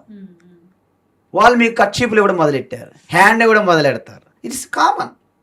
మీరు వాళ్ళకైనా అలా ఇవ్వచ్చు, వారు మీకైనా ఇవ్వచ్చు. అయితే ఎవరికి కర్చీప్ హ్యాండ్ ఇవ్వకుండా శాశ్వతంగా ట్రస్ట్ వర్తి ఎవరున్నారు? దేవుడు అనుకుందాం, మనం చూడలేదు. కానీ దాన్ని మీరు నమ్ముకుంటే అది మీకు దాటిస్తుందని చెప్తున్నారు. ఇది ఎలా సాధ్యం అంటే, యావత్ సృష్టి అంతా కూడా ఒకే పరమాత్మ స్వరూపంగా ఉన్నది కాబట్టి అద్భుతాలు చాలామంది వ్యక్తుల్లో అవి జరిగాయి. ఎప్పుడు జరుగుతాయి తెలుసా? మీలో ఎప్పుడైతే ఎటువంటి సంకోచం లేకుండా, సంశయం లేకుండా పూర్తిగా ఈ వ్యక్తిగతం వెష్టి నుండి సమష్టి పరమాత్మతో మీరు ఇక అంత ఆయనకి భారం వదిలేస్తారో, యూ విల్ టేక్ కేర్. ఆయన రెడీగా ఉన్నారు తీసుకోవడానికి. కానీ మనమంత వేగం వదలం, మనకు డౌటు. నేనే ప్రయత్నిస్తూ ఉంటానన్నమాట. మీరు ప్రయత్నిస్తున్నంత వరకు ఈశ్వరు నుండి మీకు ఎటువంటి సహాయం అందదు. ప్రయత్నం లేనంత వరకు అంటే నేనే చేసేస్తున్నా అనే ప్రయత్నం ఉన్నంత వరకు ఈశ్వరు నుండి మనకు ఎటువంటి సహాయము అందదు. మీరు ఎప్పుడైతే ఈశ్వరుని గుర్తిస్తారో, ఎప్పుడైతే మీ హృదయస్థములో ఆ విశ్వాసం, దృఢమైన విశ్వాసం కలుగుతుందో, చూడండి, ఇవన్నీ గజేంద్ర మోక్షమని, ద్రౌపది దేవని, ప్రహ్లాదుడు ఈ కథలు ఎందుకు చెప్పారంటే, అక్కడ జరిగినటువంటి సన్నివేశాలు మనం చూస్తే వాస్తవానికి ఈ మధ్య కాలంలో ఎంతోమంది మహాత్ముల్లో జరిగినవి. ద్రౌపది ఉన్నది. ద్రౌపదికి దుశ్శాసనుడు అత్యంత దారుణమైనటువంటి ప్రవర్తన చేస్తున్నప్పుడు తాను రక్షించుకోవడానికి వ్యక్తిగతంగా చాలా ప్రయత్నం చేసింది ఆ అమ్మ. ఆ తర్వాత పాండవులు రక్షిస్తారనుకోంది, కుదరలేదు. భీష్ముడు ద్రోణుడు రక్షిస్తారనుకోంది, కుదరలేదు. ఇక ఎవ్వరు కూడా నాకు రక్షించలేరు అని అయిపోయింది. నేను ఎలాగా రక్షించుకోలేను, అబల. సో అప్పుడు ఏమనుకున్నారంటే ఆవిడ, ఇక నా పని అవుట్. అంటే నాకు రక్షిస్తే ఈశ్వరుడు అనేవారు ఉంటే ఆయన మాత్రం రక్షించాలి. ఇక అల్టిమేట్ శరణాగతి. ఇక తను కాపాడుకుని వదిలేసి ఈశ్వరుని శరణాగతి తీసుకుంది. దాన్ని సంపూర్ణ శరణాగతి అంటారు. ఆ సంపూర్ణ శరణాగతి చేసేటప్పుడు ఈ వాతావరణం అంతా కూడా, ఎందుకంటే పరమాత్మ వ్యక్తి కాదు, ఒక రూపం కాదు. ఈ గోడ అవ్వచ్చు, ఈ గాలి అవ్వచ్చు, ఈ వాయువు అవ్వచ్చు, చెట్లు అవ్వచ్చు, ఏదైనా పరమాత్మ శక్తిగా మారి ఆ సమయం మీకు సహాయం అందించవచ్చు. అందుకే మనం ఏమనుకుంటాము, అక్కడ శ్రీకృష్ణుడు వెళ్ళి శారీస్ అందించడం అనుకుంటాం మనం కథలో జరిగినట్టుగా. వాస్తవానికి శ్రీకృష్ణుడి సంబంధం లేదు. మొత్తం ఈశ్వరు ఏదైతే ఉందో ఆ అమ్మగారు అల్టిమేట్గా పరమాత్మ ప్రకృతి సరెండర్ అయిపోయింది. ఆటోమేటిక్గా శారీస్ వచ్చాయన్నమాట. మనకి ఎలా చూపెట్టాలి? ఆటోమేటిక్ శారీలు ఎవరు నమ్ముతారు? శ్రీకృష్ణుడు వదిలాడు శారీలు అంటే అప్పుడు ఓకే. మరి ఇదే శ్రీకృష్ణుడు శారీలు వదిలేటప్పుడు ఆయన పుట్టినప్పుడు కూడా ఆ జైలు డోర్లు తెరుచుకున్నాయి కదా, అప్పుడు శ్రీకృష్ణుడు వెళ్ళి డోర్లు తీయలేదుగా. ఆయన పుట్టినప్పుడే జైలు గోడలు తెరుచుకున్నాయి. అప్పుడు ఎవరు చేశారు? ఆయన పుట్టినప్పుడు జైలు గోడలు తెరుచుకునేటట్లు ఏ శక్తి చేసిందో అదే శక్తి ద్రౌపదికి శారీలు అందించాయి. మీకు కూడా ఇప్పుడు అందిస్తాయి. అంటే శారీలని కాదు, మీరు ఎటువంటి ఆపదలో ఉన్నప్పుడు ఈశ్వరుని గుర్తించి సంపూర్ణమైనటువంటి శరణాగతి. ఆయన ఏం చేస్తుంది, నాలో ఏం లేదు, I'm nothing, Ishwar is everything. I'm nothing, Ishwar is everything. అప్పుడు ఈశ్వరు వర్కౌట్ అవుద్ది అనమాట. అందుకే మనం ఏమనుకుంటాం, నేను చేసేస్తున్నాను అనే ఒక అహంకారం ఉంది కదా. అహంకారం అంటే నేనే కర్తను అని ఎవరైతే అనుకుంటారో దాన్ని అహంకారం అంటారనమాట. అందుకే అహంకారము నుండి కారం అనే కూరలు పీకిస్తే ఏమవుతుంది? ఏం మిగులుతుంది? అహం మిగులుతుంది. అప్పుడు అహం మీకు భూషణం అయిపోతుంది. దూషణం కాదు, భూషణం. నాగభూషణుడు అంటే ఏంటి అంటే అహంకారం అనే పాము నుండి కోరలు తీసిన తర్వాత అది భూషణంగా మారిపోయింది పరమాత్మ. ఆభరణం అంతే కదా. ఇప్పుడు శివుని మెడలో ఏముంటుంది? పాము ఉంటుంది. దానికి కోరలు విషం ఉండదు తెలుసా? అంటే అహంకారం. ఇప్పుడు మనలో అహంకారం ఉందనుకోండి, అదే పాము. దాని నుండి కారం అనే ఈ కర్తృత్వ భావము, నేను వ్యక్తి అని, నేను పుట్టాను, నేను సాధించేస్తాను, నేను గొప్పదాన్ని అని ఏదో ఫీలింగ్ ఉంటుంది కదా, దాన్ని అహంకారం అంటారు కదా. నేనెవరిని? అంత ఈశ్వరి చేతిలో నేను ఒక ఇన్స్ట్రుమెంట్ని అని భావన ఉందనుకోండి, అహంకారం నుండి కారం పోయినట్లు, అంటే పాము నుండి కూరలు పీకినట్టు. అప్పుడు మీరు ఈశ్వరుడు మిమ్మల్ని ఆభరణంగా ధరిస్తాడు మిమ్మల్ని. అందుకే ఏం చెప్తారు తెలుసా? యావత్తు సృష్టి అంతా మీకు వెలేసేసిన ఈశ్వరుని కనుక పట్టుకుంటే మీకు పూజ చేయడానికి పుష్పం తెచ్చి వేస్తాడట ఈశ్వర. పుష్పాన్ని అందిస్తారు, మీకు పూజ చేస్తారు. ఈశ్వర పూలతో మీకు పూజ చేస్తాడు. ఎప్పుడు? యావత్తు సృష్టిని కూడా మీరు తృణప్రాయంగా విడిచిపెడితే ఈశ్వర అని పట్టుకుంటే ఆ ఈశ్వరుడు మిమ్మల్ని పూజిస్తాడు. ఇప్పుడు అంటే పురాణాలన్నీ మనందరి కోసం క్రియేట్ చేసి చెప్పబడింది, కల్పితాలు అన్నారు. అట్లా అందరికీ అర్థం అవ్వడం కోసం మీరు ఇది క్రియేట్ చేసి చెప్తున్నారా? ఇది కూడా ఎక్కడైనా ఉందా? ఏది? ఈశ్వరుడే మనకు పూజ చేస్తాడు. మహాభారతంలో సాక్షాత్ చెప్పడం జరిగింది. వ్యాస మహర్షులు మహర్షులే. శ్లోకాలు కూడా ఉన్నాయి, శ్లోకాలు ఉన్నాయి. ఇప్పుడు నేను డైరెక్ట్గా శ్లోకం అయితే చెప్పలేను, కానీ దాని తాత్పర్యం మీకు చెప్తున్నాను. ఎప్పుడైతే ధర్మంకి కోసం మీరు పాటుపడేటప్పుడు మీకు అనేక క్లిష్టాలు, ఇబ్బందులు, బాధలు అన్నీ వస్తాయి మీకు. కానీ చెల్లించకుండా చివరి వరకు ఎవరైతే నిలబడతారో అప్పుడు మీ పక్కన ఈశ్వరుడు నిలబడతాడు. యావత్తు సృష్టి ఎగ్నిస్ట్ మీకున్నా మీకు ఎవరేం చేయ, ఎందుకు? ఈశ్వరుడు మీ పక్క ఉన్నారు. కానీ అంటే సన్యాసులు, యోగులు ఇలాంటి ఒక ఆధ్యాత్మిక సాధనలో ఎన్నెన్నో సంవత్సరాలు సాధన చేసిన వాళ్ళు తప్ప సామాన్య మానవులు ఎవ్వరు కూడా చలించకుండా ఉండటం అనేది అసలు చూసిన ప్రసక్తే లేదు. అది మీరు అనుకుంటారు మీ భ్రమ. ఎందుకంటే ఎన్నో సంవత్సరాల సన్యాసులు, యోగులు మాత్రమే ఈ దర్శిస్తారు, ఈ సత్యాన్ని దర్శిస్తారు అనుకోవడం భ్రమ. వాళ్ళు దర్శించవచ్చు, కాదని నేను అనట్లేదు. కానీ సామాన్యులు మన మధ్యలో ఉన్న వ్యక్తులు కూడా అద్భుతమైనటువంటి తత్వాన్ని దర్శించిన వాళ్ళు ఉన్నారు. చివటం అమ్మ అని ఒక ఆవిడ ఉంటారు, ఆవిడ అవధూత.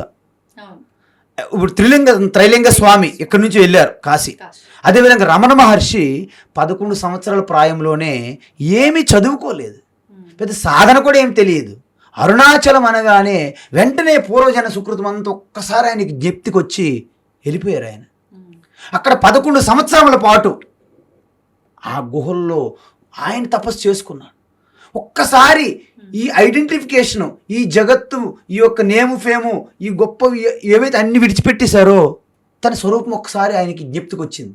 అప్పుడు అనుకున్నాడు ఆయన, 11 సంవత్సరాలు అనవసరం కింద మీద పడ్డానే. ఆయన చెప్పారు స్వయంగా, ఇది 11 సంవత్సరాలు చేసిన సాధన అంతా వ్యర్థం. ఇప్పుడు మీరన్న ఈ త్రైలింగ స్వామి కాశీ అయితే సాక్షాత్తు శివుడే కొన్ని వందల సంవత్సరాలు, దాదాపు ఒక 200-300 సంవత్సరాలు కాశీలో మానవ రూపంలో తిరిగాడు అని అంటుంటారు. ఆయన పుస్తకంలో కూడా త్రైలింగ స్వామి బుక్ లో 280 సంవత్సరాలు ఉన్నారు ఆయన. నిజమా? శివుడే? శివుడు అనేది నేను ఇప్పుడే ముందు చెప్పాను మీకు. శివ అంటే యావత్తు బ్రహ్మాండం అంతా శివ కంటే ఏమి లేదు. శివుని ఆజ్ఞ లేనిది మరి శివుని ఆజ్ఞ లేని చేయమైన కుట్టదు అంటే అర్థం ఏంటంటే బ్రహ్మాండం అంతా వ్యాపించి ఉండాలి కదా. బ్రహ్మాండం అంతా వ్యాపించి ఉన్న శివుడు ఒక్క మనిషిగా తిరిగాడంటే ఇదేమైనా మనకు మళ్ళీ విరుద్ధం అనిపించట్లేదా? మీలోన శివుడు కలుడు ఏదో పాటలు ఉంటాయి కదా. అంటే దాని అర్థం ఏంటంటే శివ వ్యక్తి కాదు, ఒక శక్తి. ఆ శక్తి ప్రకటన అవ్వాలంటే వ్యక్తి కావాలి. కరెంటు బల్బు కాదు, కరెంటు ఫ్యాన్ కాదు. మరి కరెంట్ ఏంటి? కరెంటు సమక్షంలో బల్బు వెలుగుతుంది, కరెంటు సమక్షంలోనే ఫ్యాను తిరుగుతుంది. కానీ కరెంటుకి సొంతగా ఎటువంటి రూపము లేదు. శివ సమక్షములోనే మీరు తల ఇలా ఊపుతున్నారు, శివ సమక్షములోనే చూస్తున్నారు, శివ సమక్షములోనే మీ శరీరం నిలబడి ఉన్నది. కాబట్టి శివకి రూపము మరి మీరే చెప్తున్నారు, మళ్ళీ ఏం తిరుగుతున్నాడు అంటారు. మళ్ళీ విరుద్ధం అనిపించట్లేదా మీ మాటలు మీకు? దాని అర్థం ఏంటంటే ఈ ప్రకృతిని సమష్టి ప్రకృతిగా మీరు ఎప్పుడైతే కలపగలుగుతారో, నేను ముందే చెప్పాను, ఈ బయట ఉన్న ప్రకృతి 3 గుణాలే, ఈ 5 పంచభూతాలు కూడా 3 గుణాల నుంచి వచ్చాయి. బయట 5 పంచభూతాలు ఉన్నాయి, ఇది కూడా పంచభూతాలే. ఆ పంచభూతాల వెనక 3 గుణాలు, ఈ పంచభూతాల వెనక 3 గుణాలు. ఈ 3 గుణాలను ఇవి కూడా నాతోనే, నా సమక్షంలోనే వెలుగుతున్నాయి అనే భావనతో, అది ఒక్కసారిగా రాదు. అభ్యాసం కూసు విద్య. మీకు విషయం చెప్పనా, ఈ సృష్టిలో ఇది చాలా కష్టం అండి అంటుంటారు కొంతమంది. నేను ఒక మాట అంట, కష్టం అంటూ సృష్టిలో లేదు. It is very difficult and Swamiji do you know, it is very difficult. There is no difficult. అసలు డిఫికల్ట్ అనేది సృష్టిలో లేదంట. మరి ఏమున్నది? Just learning to mastery is a process. మన స్కూల్లో ఫస్ట్ జాయిన్ అయినంటే పిల్లవాడు భయపడతాడు, స్కూల్కి వెళ్ళడం బుర్రో అంటాడు, అవునా? అది పాస్ అయిపోయి 10th క్లాస్ వెళ్ళిన తర్వాత మళ్ళీ 2వ తరగతికి వెళ్ళేది భయపడతాడా? ఎందుకు? మాస్టర్ అయిపోయాడు అనమాట. అంటే there is no difficulty, there is no easy. మరి ఏమున్నది? Just process of learning to master. మీరు లెర్నింగ్లో ఉండేటప్పుడు మీరు డిఫికల్ట్ అనుకుంటున్నారు, మీరు మాస్టర్ అయినప్పుడు మీకు ఈజీ అయిపోతుంది. ఇప్పుడు చెప్పండి, డ్రైవింగ్ నేర్చుకునేటప్పుడు మనకు డ్రైవింగ్ రాదు, కార్ డ్రైవింగ్ చేస్తే మనకు చేతులు వణుకుతుంటాయి. మీరు ఆల్రెడీ డ్రైవింగ్లో బాగా నేర్చుకొని అసలు సందుల్లో గొంతుల్లో తిప్పేస్తున్నారు అనుకోండి, ఓల్డ్ సిటీలో కూడా, మీరు డ్రైవింగ్కి భయపడతారా? కారు ఎప్పుడు టైం జరుగుతుందో లాగేస్తాను అనిపిస్తుందా లేదా? అంటే ఏమైంది మీ భయం? ఏమైంది మీ డిఫికల్టీ? అభ్యాసం, అవునా? అంటే మనకి మనస్సు దేనిపైన ఇది గొప్పది అనే ఒక ఇంట్రెస్ట్ ఎప్పుడైతే మీకు క్రియేట్ అవుతుందో, మనసు ఇలా అక్కడ కూర్చుంటుంది, దాన్ని లాగేస్తుంది, మనసు అదే అయిపోతుంది. అందువలన చిన్న పిల్లలకి చదువు మీద ఇంట్రెస్ట్ ఉండదు, ఆటల మీద ఇంట్రెస్ట్ ఉంటుంది. ఎందుకు? మనస్సు ఆటల మీద గొప్ప ప్రయోజనాన్ని గుర్తిస్తుంది అనమాట. అదే మనసుకి చదువు మీద మీరు ఇంట్రెస్ట్ చూపించినట్లయితే బాగా చదివేస్తారు అన్నమాట, పిల్లలు నంబర్ 1 అయిపోతారు అనమాట. అందువలన మనస్సుకి మనం నేర్పించాలి. అందుకే మానస బోధ కావాలి మనకి. కష్టం లేదు. మీరు అన్నారు అప్పుడు యోగులు, సన్యాసులు, సాధువులు వాళ్ళేవి చేయగలరు కానీ సమాజంలో ఉన్న వాళ్ళు ఎక్కడ చేయగలరు అంటే, భగవద్గీత సమాజంలో ఉన్న వాళ్ళకి చెప్పింది, సన్యాసులకు మహాత్ములకు కాదు. సమాజంలో ఉంటూ మీ కర్తవ్య కర్మలు చేసుకుంటూ ఆ ఆత్మజ్ఞానాన్ని తెలుసుకుంటూ ఆత్మానుభూతి చెందాలనే భగవద్గీత వచ్చింది. అదే నేను మీకు భగవద్గీత బుక్ నేను ఈవేళ తీసుకురావడానికి కారణం ఏంటంటే, నేను దీన్ని రాశాను. ఏంటి?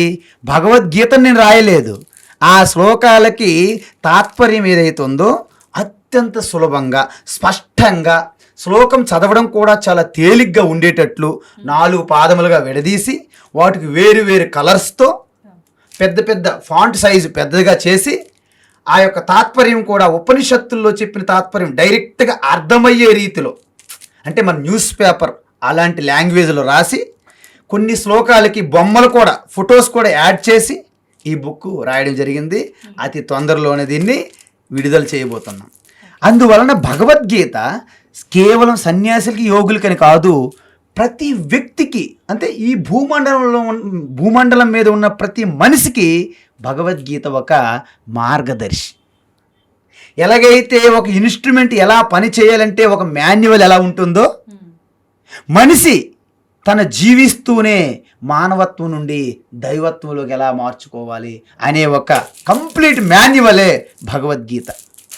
కాబట్టి ఒక్కసారి గనక భగవద్గీత గనక మీరు తెలుసుకుంటే, చదివితే, అధ్యయనం చేస్తే, ఇక మీ పురాణాలు, వేదములు, ఉపనిషత్తులు అన్నిటి సారాంశం కూడా భగవద్గీత దగ్గర వచ్చేస్తుంది. అందువలన పురాణాలు ఏం చెప్తాయి? 3 రకాలు చెప్తాయి. ఫస్ట్ శరీరంతో చేసే తపస్సు చెప్తాయి, వ్రతాలు, ఉపవాసాలు, పూజలు అన్నీ చెప్తాయి. తర్వాత 2వ స్టెప్ ఏం చెప్తే పురాణాలు అంటే, పారాయణము, జపము అని వాక్ ద్వారా తపస్సు. 3వ స్టెప్ ఏం చెప్తుందంటే, నీ మనసు ద్వారా చింతన కూడా చెయ్యాలి. మనసు ద్వారా చింతన చెయ్యాలి. ఈ 3 చేసిన తర్వాత మీరు ఫిట్ అవుతారనమాట. అంటే క్వాలిఫైడ్ పర్సన్. క్వాలిఫైడ్ అయినప్పుడు అప్పుడు భగవద్గీత లాంటిది తీసుకుంటే నా స్వరూపం అలాగ భగవద్గీతలో కనిపిస్తుంది. అందువలన శ్రీకృష్ణ పరమాత్మ అంటున్నాం కదా, శ్రీకృష్ణ పరమాత్మ వేరు, భగవద్గీత వేరు కాదు. కృష్ణే గీతగా మారిపోయారు. ఆ గీతను మీరు ఎప్పుడైతే అధ్యయనం చేస్తారో ఆ గీత మరి బయట ఉండదు, మిమ్ములుగా మారిపోతుంది గీత. మీరు గీతగా మారిపోతారు. కృష్ణ గీతగా మారారు, గీత అధ్యాయం నుంచి మీరు కూడా గీతగా మారారు. ఇప్పుడు గీత ఎక్కడున్నారు, మీరు ఎక్కడున్నారు?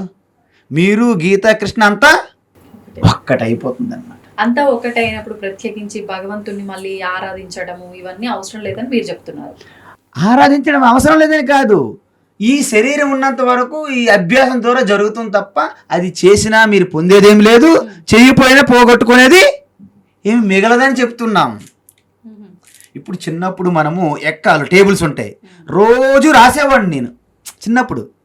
మీరు ఇంటర్మీడియట్ డిగ్రీకి వెళ్ళిపోయిన తర్వాత ఆ ఎక్కములు అప్పుడు మీరు రాసినా మీకు ప్రయోజనం పెద్దగా లేదు, అవి రాయకుండా విడిచిపెట్టిన మీకేమి నష్టము ఉంటుందా? మీ అక్క మర్చిపోయి 9 1 9 9 2 18 అని రాస్తారా? డిగ్రీ పీజీకి వెళ్ళినప్పుడు రాయకపోతే ఏమైనా కోల్పోతారా? రాయకపోతే కోల్పోం కానీ నేర్చుకోకపోతే ఇబ్బంది పడతాం కదా. నో, మీరు ఆల్రెడీ చిన్నప్పుడు చదివేశారు కదా, 2 3 4 అన్ని చదివి ఈ డిగ్రీకి వెళ్ళారు కదా. డిగ్రీలో కూడా మళ్ళీ ఎక్కాలు టేబుల్స్ రాసుకుంటారా? ఈ పూజలన్నీ కూడా మీరు మొదట్లో బాగా నిష్ఠ సాధించినంత వరకు చేస్తూ ఉండాలి. ఎప్పుడైతే మీరు హయ్యెస్ట్ లెవెల్ అంటే తత్వాన్ని అధ్యయనం చేసే ఆ శ్రవణము అంటే కేవలం తత్వచింతన, వినడము చెప్పడము, తర్వాత డౌట్స్ ఏమైనా సంశయాలు ఉంటే తీర్చుకోవడం. మీరు కూర్చున్నట్టు 5 నిమిషాలు టైం దొరికితే చాలు, ఇంకా అన్నిటిని జార విడిచి మీ స్వరూపంలో నిలిచి ఉండడం, అది మీకు అలవాటు అయిపోతుంది, సహజమైపోతుంది. మీకు ఒక విషయం చెప్తాను, చిన్న టిక్ అనమాట, చిన్న టెక్నిక్ అంట, టిప్పు చిన్న టిప్పు టెక్నిక్ ఏదైనా అనుకోండి. జస్ట్ శ్వాస తీసుకుంటాం కదా, పూర్తిగా శ్వాస లాగండి లోపలికి, విడిచిపెట్టేటప్పుడు జస్ట్ ఓం అనే భావన చెయ్యండి. బయటకు అనక్కర్లేదు, మళ్ళీ అందరూ వింటారు ఈవిడేంటి మారిపోయింది, మళ్ళీ డౌట్ అని మిమ్మల్ని తీసుకెళ్ళిపోతారు ఎక్కడికి హాస్పిటల్కి. చాలా ప్రాబ్లం అనమాట ఇదంతా సమాజంతోనే. కాబట్టి మీ లోపల మీరే విడిచిపెట్టేటప్పుడు ఓం అనే భావన చెయ్యండి. ఇది 24 గంటలు శ్వాస జరుగుతుంది కదా. ఎవరికైనా సరే శ్వాస ఆపేసి ఎవరైనా పడుకుంటున్నారా? అంటే శ్వాస తీసుకొని విడిచిపెట్టేటప్పుడు ఓంకారం ఫీల్ అయితే అది హయ్యెస్ట్ ధ్యానం అయిపోతుంది. దానివల్ల మీరు డైరెక్ట్గా డివైన్ పవర్ కనెక్ట్ అయిపోతారు అనమాట. ఇక మీరు ఈ కార్తీక మాసాలు అనేవి నిరంతర కార్తీక మాసంలో ఉంటారు అన్నమాట మీరు. అందువలన మనం ఒక జ్యోతి వెలిగిస్తాం కదా, ఆ జ్యోతి ఏంటి? జ్యోతి ఏం చేస్తుంది? అజ్ఞానం అనే చీకటి పైన జ్ఞానం అనే జ్యోతి విజయం సాధించడమే దీపావళి. అందువలన ఆ యొక్క జ్ఞాన జ్యోతికి మనం స్వాగతం పలుకుతున్నాం. అదేవిధంగా కార్తీక మాసములో 1,000,000 దీపోత్సవాలు, 1,00,000 దీపోత్సవాలు ఎన్ని చేసినా, ఎన్ని జ్యోతులైనా కాంతి కాంతి ఒకట అనేకమా? ఒకటే. వెలుతురు ఒకటే కదా, జ్యోతులు అనేకం, కానీ కాంతి ఒక్కటే. అందువలన మనం బయట జ్యోతి వెలిగిస్తూ మనం ఏం ప్రార్థించాలి? బయట వెలుగుతున్న జ్యోతి నా యొక్క లోపల ఉన్న అజ్ఞాన మోహాన్ని తొలగించి ఆత్మజ్యోతిని ప్రకాశించుగాక అని భావన చేసి జ్యోతి వెలిగించాలి. మనమేమనుకుంటాము? జ్యోతి అంటే నిజంగా జ్యోతి అని అనుకోకూడదు.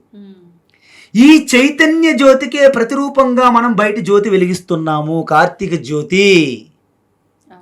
జ్యోతి బయట వెలిగిస్తున్నాము. ఆ జ్యోతిని చూస్తే మన లోపల ఉన్న చైతన్యం జ్యోతి ప్రకాశించినప్పుడు దాని చుట్టూ ఉన్నటువంటి అజ్ఞాన అంధకార ఈ మోహ భ్రాంతులన్నీ చల్లా చెదురైపోతాయి. అందుకే ఎప్పుడైతే ఇక్కడ ఆత్మజ్యోతి 3వ నేత్రంగా మనం ప్రతిరూపంగా చూసేటప్పుడు అక్కడ మోహము భ్రమలు పోతాయి. అందుకే మన్మథ దగ్ధం అంటే ఏంటి? మన్మథ ఇండికేటెడ్ బై మోహము, భ్రాంతి, అజ్ఞానం. అందుకే దానికి మనం ఏమంటాము? స్టోరీ చెప్పాం. శివుడేమో ధ్యానంలో ఉంటాడు, పార్వతి ఎంత తపస్సు చేసినా ఆయన లేవడు, ఆవిడికేమో కలపాలి, ఇద్దరు కలపకపోతే బిడ్డ రాకపోతే తారకాసురుడు వధ జరగదు. ఏదో స్టోరీ, కథ. అప్పుడేమవుతుంది? వీళ్ళకి హెల్ప్ చేయడానికి దేవతలందరూ నానా కష్టాలు పడుతుంటారు. అప్పుడు మన్మధుడికి రతీదేవి పంపిస్తారు. అక్కడ మొత్తం అంత వసంత ఋతుని క్రియేట్ చేస్తారు. అంటే ఇంకిద్దరు కలవాలని. ఆయన సామాన్య ధ్యాని కాదు కదా, గొప్ప మెడిటేషన్లో ఉంటాడు. అప్పుడు ఒక్కసారి మన్మధుడు పూలబాణం వేస్తాడు. అప్పుడు శివుడు అనుకుంటాడు, నాకు అసలు ఎటువంటి చలనం అయ్యే పరిస్థితి లేదు, నన్ను కనీసం డిస్టర్బ్ చేసే శక్తి లేదు.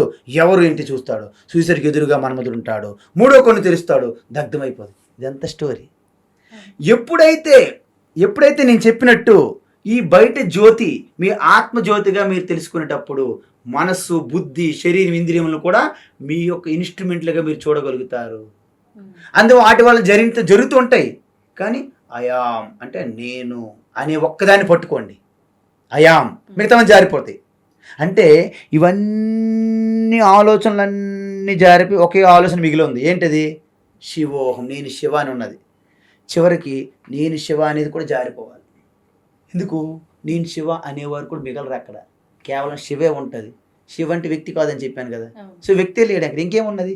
అంత ఒక శక్తిగా ఉంది. అది తెలుసుకుంటే అదే ఆత్మజ్యోతి, అదే శివ. అందుకే అంతర్జ్యోతి బహిర్జ్యోతి ప్రత్యగ్జ్యోతి పరాత్పర జ్యోతిర్జ్యోతి స్వయం జ్యోతి ఆత్మజ్యోతి శివోస్మ్యహం. బయట జ్యోతి, లోపల జ్యోతి, అన్నిటికంటే జ్యోతుల్లో కల్లా గొప్ప జ్యోతి అదే స్వయం జ్యోతి. మీరే ముట్టించడానికి ఎవరు ముట్టించిన జ్యోతి కాదు అది. అది స్వయం సెల్ఫ్ షైనింగ్, సెల్ఫ్ ల్యూమినస్. ఆ యొక్క స్వయం జ్యోతి ఏంటి? ఆత్మజ్యోతి. ఆత్మజ్యోతి ఏంటి? శివ. శివ ఎవరు? అహమస్మి, నేనే శివ అని చెప్తారనమాట. అందుకే దాన్ని ఎలా చెప్పారు ఉపనిషత్తుల్లో, వేద మంత్రాల్లో? న తత్ర సూర్యో భాతి న చంద్రతారకం నేమా విద్యతో భాంతి కుతో యమగ్ని తమేవ భాంతం అనుభాతి సర్వం తస్య భాస సర్వమిదం విభాతి. మనం ఆరతి ఇచ్చేటప్పుడు ఇది పాడాలి ఈ మంత్రం. హారతి ఇచ్చేటప్పుడు ఈ మంత్రం చెప్పాలి. చాలా మంది తెలీదు. కర్పూర గౌరం కరుణావతారం సంసార సారం భుజగేంద్రహారం సదా వసంతం హృదయారవిందే భవం భవానీ సహితం నమామి. ఇది పాడేస్తుంటారు. దీనికి ఆరతికి సంబంధం లేదు. మీకు 2 మంత్రాలు చెప్పాను ఇప్పుడు. ఒకటి శ్లోకం, ఒకటి మంత్రం. నతత్ర సూర్యోభాతి అంటే ఇప్పుడు నేను ఇలా కన్ను మూసుకున్నాను, ఇంద్రియములన్నీ బయట నుంచి విస్మరించేశాను. నేను బాడీ కాదు, బాడీ ఆల్రెడీ నా యొక్క ఎరుకలో తేలుతుంది. బాడీ ఇంద్రియములు కూడా నేను కాదు, మనసు నేను కాదు. ఇవన్నీ నేను కాదనేటప్పుడు వాటితో తాదాత్మ్యం, ఐడెంటిఫికేషన్ ఉండదన్నమాట. సో వాటి మీద ధ్యాస పోయిందనమాట. అప్పుడు కేవలంగా ఏకం ఎరుకగా మిగిలి ఉన్నాను కదా. మిరుకుగా ఉన్నాను అంటే మీకు తెలుస్తుంది నేనున్నాను, నాకు తెలుస్తుంది. ఆ తెలుసుకునే తత్వాన్ని జ్యోతి అంటారని చెప్పాను కదా. ఇప్పుడు బయట ఏదైనా వస్తువులు మనం చూడాలంటే మనం వెలుతురు ఉండాలా? బయట పట్టపగలు వెలుతురు ఎక్కడి నుంచి వస్తుంది? సూర్యుడి నుంచి వస్తుందమ్మా, మంచిది. రాత్రిపూట ఈ యొక్క లైట్లు కానీ చంద్రుడు కానీ వెలుతురు చూస్తాము. మరి ఇప్పుడు ఈ 2 లేవు. ఓకే, 2 లేవు. కళ్ళు మూసుకున్నారు, స్వప్నంలో అన్ని వస్తువులు చూస్తున్నారు. మరి స్వప్నంలో ఏ సూర్యుడు వెలుగుతున్నాడు? ఏ చంద్రుడు వెలుగుతున్నాడు? ఏ తెలంగాణ పవర్ హౌస్ నుంచి మీకు ఎలక్ట్రిసిటీ వస్తుంది? లేకపోతే ఆంధ్రప్రదేశ్ పవర్ హౌస్ నుంచి ఎలక్ట్రిసిటీ వస్తుందా? లేదు. ఏ వెలుగులో మనం చూడగలుగుతున్నా? అది ఆత్మజ్యోతి, స్వయం జ్యోతి. అక్కడ నతత్ర సూర్యోభాతి. చూసారా మంత్రం అర్థం? వేద మంత్రం చూడండి. నతత్ర సూర్యోభాతి, అక్కడ సూర్యుడు వెలగలేడు. నా చంద్రమా, చంద్రుడు వెలగలేడు. నా నక్షత్రాలు, నా విద్యుత్ మెరుపులు, ఎటువంటి జ్యోతులు వెలగలేవు. మరి సూర్యుడు చంద్రుడు వెలిగించలేని ప్లేస్లో నువ్వు ఒక చిన్న హారతి వెలిగించగలవా? కుతో అయం అగ్ని. ఏ విధంగా నేను అంటే నీకు సూర్య చంద్రుడు కూడా వెలిగించలేరు నిన్ను. ఎందుకు? వాళ్ళ వెలుగుకి నువ్వు కారణము. ఈ చిన్న కర్పూరం పెట్టి నేను వెలిగిస్తున్నా. చూసారా? అంటే సృష్టిలో ఫస్ట్ నీ తర్వాతనే నిన్ను అనుసరించే సర్వం సృష్టి అంతా వెలుగుతుంది. అందుకే సూర్యమండలంలో ఏదైతే ఆత్మశక్తిగా ఉనికిగా ఉందో అది మీ హృదయస్థంలో ఉంది. ఆదిత్య హృదయం. ఆదిత్య ఎక్కడ ఉంటాడు? సూర్య ఆదిత్య అంటే ఎక్కడ ఉంటారు? అంతరిక్షంలో అనుకోండి. హృదయం ఎక్కడ ఉంటుంది? బయట, లోపల? ఆదిత్య హృదయం. యచ్చాయం పురుషే యచ్చ అయం పురుషే యచ్చ అసౌ ఆదిత్యే సహ ఏకః. ఉపనిషత్ మంత్రం. నా హృదయస్థంలో గుండె చప్పుడు వెనక ఉన్నటువంటి ఆ స్ఫురణ ఎరుక ఏదైతే ఉందో ఇది సూర్యమండలం లోపల ఉన్నటువంటి ఒక ఉనికిగా ఉన్నది. ఇది ఒక్కటే. ఇది తత్వం అన్నమాట. అయితే మీరు అన్నట్టు అంత సులభం కాదు. నీ సులభం నేను అనలేదు. మనకి డ్రైవింగ్ రాకముందు కార్ డ్రైవింగ్ అంటే భయం, నేర్చుకున్న తర్వాత సులభం అయ్యింది. అవునా? అందుకే ఉపనిషత్తు మంత్రాలను కూడా ఏం చెప్పారంటే మన అందరం పడుకొని ఉన్నాం, మనం వ్యవహారం చేస్తున్నాం, కానీ ఉపనిషత్తులు ఋషుల దృష్టిలో మనం పడుకున్నట్టే లెక్క. ఎందుకంటే మీరు స్వప్నంలో ఎంత పని చేసేస్తున్నా మేల్కొన్న వ్యక్తి దృష్టిలో అది పడుకున్నట్టే లెక్క, మీ నిద్ర నుంచి మేల్కొన్నంత వరకు. ఇప్పుడు మనం ఎంత పని చేసేస్తున్నా ఆత్మ దర్శనం, ఆత్మ తత్వం దృష్టిలో ఇది నిద్రతో సమానం అన్నమాట. అంతే కదా. అందువలన ఈ నిద్ర, అందుకే ఉపనిషత్తు ఋషులేమన్నారు, ఉత్తిష్ట, గెటప్ అన్నారు అన్నమాట. మనం ఏం చేస్తాం, బెడ్ మీద లేస్తాం, అయినా కళ్ళు తెరవము. జాగ్రత్త, కళ్ళు తెరువు అన్నారు. మళ్ళీ 2 చెప్పారు అక్కడ, ఎరైజ్, ఎవేక్. వివేకానంద స్వామి విన్నారా? ఎక్కడైనా పాంప్లెట్స్ ఉంటాయి కదా, చిన్న చిన్న పాంప్లెట్లు, arise, awake, stop not till reach the goal. Arise, awake, stop not till reach the goal. అది ఎక్కడ చెప్పారు? ఉపనిషత్తు, కఠోపనిషత్తు మంత్రం అనమాట. అంటే ఉత్తిష్ట అంటే గెటప్. గెటప్ అయినా మన వాళ్ళు చాలా మంది కళ్ళు తెరవరు. కిచెన్ అనుకొని వాష్రూమ్లోకి వెళ్ళిపోతారు, వాష్రూమ్ అనుకుని కిచెన్లో దూరిపోతారు. ఎందుకు? కళ్ళు తెరవరు కదా, లేవడం అది లేచాం కానీ. అందుకే జాగ్రత్త, అవేక్. అయితే మనం ఏం చేస్తున్నాము, వాస్తవానికి చైతన్య స్వరూపం ఎప్పుడైనా పడుకుంటుందా? నిద్ర లేదు కదా. సూర్యునికి పగలు రాత్రులు ఉంటాయా? సూర్యునికి ఉండవమ్మా, మనకుంటాయి. ఇప్పుడు పరమాత్మ, శుద్ధ చైతన్య పరమాత్మ పడుకోవడం ఉంటుందా? మరి మనం ఉదయాన్నే సుప్రభాతాలు ఎవరో పాడుతున్నాము, లేపుతున్నాం. అంటే మనం ఆ భావనలో ఉన్నాం కాబట్టి. నేను అదే చెప్పాను, మన దృష్టిలోనే పగలు రాత్రులు ఉన్నాయి, సూర్యునిలో ఎలగలేవో, మన దృష్టిలోనే పరమాత్మ మనం మేల్కొలుపుతున్నాం, సుప్రభాతాలు పాడుతున్నాము. కానీ అదే పరమాత్మ ఉపనిషత్తులు ఏం చెప్పారు, నాకు మీరు సుప్రభాతాలు పాడకండి, మీకు మీరు సుప్రభాతాలు పాడుకోండి అని ఉపనిషత్తులు చెప్తుంటే మనం ఏం చేస్తున్నాము, రోజుకు ఒక సుప్రభాతం రాస్తున్నాం ఒక్కొక్క దేవత పేరు మీద. అర్థమవుతుంది కదా. కాబట్టి మన సుప్రభాతాలు మనం రాసుకోమని చెప్తుంది ఉపనిషత్తు. పురాణం ఏమంటుందంటే, ముందు నా సుప్రభాతాలు రాయండి, తర్వాత మీరు రాసుకుంటారు కానీ పురాణం చెప్తుంది అనమాట. అంటే పురాణంకి ఉపనిషత్తు తేడా ఏంటమ్మా, స్టెప్ బై స్టెప్ ప్రాసెస్ అనమాట. అందువలన మీరు ఏ స్థితిలో ఉన్నారో ఆ స్థితి విడిచిపెట్టకూడదు. నేల విడిచి సాము చేయరాదు అన్నారు, విన్నారా? నేల విడిచి సాము చేయకూడదు. మీరు ఎక్కడున్నారో అక్కడే ప్రారంభించాలి. మిమ్మల్ని ఒక్కసారి అమ్మ మీరు పూజ చేస్తున్నారు, చాలా శ్రద్ధ భక్తి, పూజలు వేస్ట్ అని అనుకోండి, ఆ పూజలు చెయ్యరు. ఇటు మెడిటేషన్ తత్వం అర్థం కాదు, రెండింటికి చెడ్డ రేవడిగా మిగిలిపోతారు. అందువలన ఎదుటి ఉన్న వ్యక్తుల యొక్క స్థితిగతులను మనం అంచనా వేసి మనం చెప్పాల్సి ఉంటుంది అనమాట.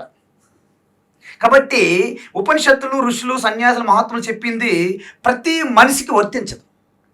ఎందుకు? వాళ్ళ సంసిద్ధత బట్టి వర్తిస్తుంది అనమాట. అందువలన నేను మీ ముందే చెప్పాను, కిండర్ గార్డెన్ స్టూడెంట్ నుంచి ఒక పీజీ లెవెల్కి వెళ్ళేటప్పుడు అనేక స్టేజ్లు ఎలాగైతే ఉంటాయో, మీ స్వరూపతత్వం తెలుసుకోవడానికి కూడా అనేక స్టేజ్లు ఉన్నాయన్నమాట. అందుకే ముందుగా మనకు సులభంగా ప్రతి ఒక్కరు చేయదగింది ఏంటంటే పూజ. బయట ఒక విగ్రహం పెడతాం, పూజా ద్రవ్యాలు తెచ్చుకొని అలంకరించి పూజ చేస్తాం, సులభం. మెల్లగా మంత్రం, చాలామంది నోరు తిరగదు. ఎందుకు? ఈ చుక్క ముక్క అంటారు కదా, ఇవన్నీ తిన్న తర్వాత నాలుగు తిరగక నాలుక మందం అయిపోయి మంత్రం నోరుకి ఉచ్చారణ రాదు. కాబట్టి అలా మెల్లగా మంత్రము, జపము, పారాయణ వెళ్ళిన తర్వాత ఈ రెండిటి దాటి మనస్సు చంచలమయ్యే మనసుని వెనక్కి లాక్కొని దాన్ని పెట్టాలి. ఎందుకు? మనస్సుకి మనము దాని యొక్క ప్రయోజనం చూపెట్టాలి. చూడు, నువ్వు కనుక అన్ని విడిచిపెట్టి ఆ యొక్క నీ యొక్క ఈశ్వరుడు, సపోజ్ కృష్ణ, రామ, శివ ఏదో దాన్ని పెడితే నువ్వు అద్భుతమైన శక్తులు పొందుతావు, అద్భుతమైన సిద్ధులు పొందుతావు, మహిమలు పొందుతావు అని ముందు మనము మనసుకి చెప్తాం. మెల్లగా మనస్సు అవి పొందుతుంది. అప్పుడు అంటే ఇవి కూడా తుచ్చమేని, ఇవన్నీ విడిచిపెట్టు. ఎందుకు? ఇవన్నీ సిద్ధులు, మహిమలు వెంట మనం పడితే మనలో అహంకారం పెరిగి మన చివరికి ఈశ్వరుని చేరుకునే మార్గాన్ని విడిచిపెట్టేస్తాం. రామకృష్ణ పరమహంస అదే చెప్పారు, ఈ సిద్ధులు, ఈ మహిమలు వీటిని పడిపోయి చివరికి మీరు మీ గమ్యాన్ని మర్చిపోతారు. మీరు వెళ్ళవలసిన అమర్నాథ్, మీరు ఆగ్రాలో ఉండి తాజ్మహల్ చూసుకొని హైదరాబాద్ తిరిగి వచ్చేసారు. ఎక్కడికి వెళ్ళారు? అమర్నాథ్. ఎక్కడి నుండి వచ్చేసారు? ఆగ్రా నుండి. మర్చిపోయారు అమర్నాథ్ అనేది. ఎందుకు? తాజ్మహల్ బాగుంది, తాజ్మహల్ తెల్లనా అంత బాగుంది కదా, ఎవడు కట్టాడు, ఎప్పుడు కట్టాడు, ఇవన్నీ మీకు కావాలి. అమర్నాథ్.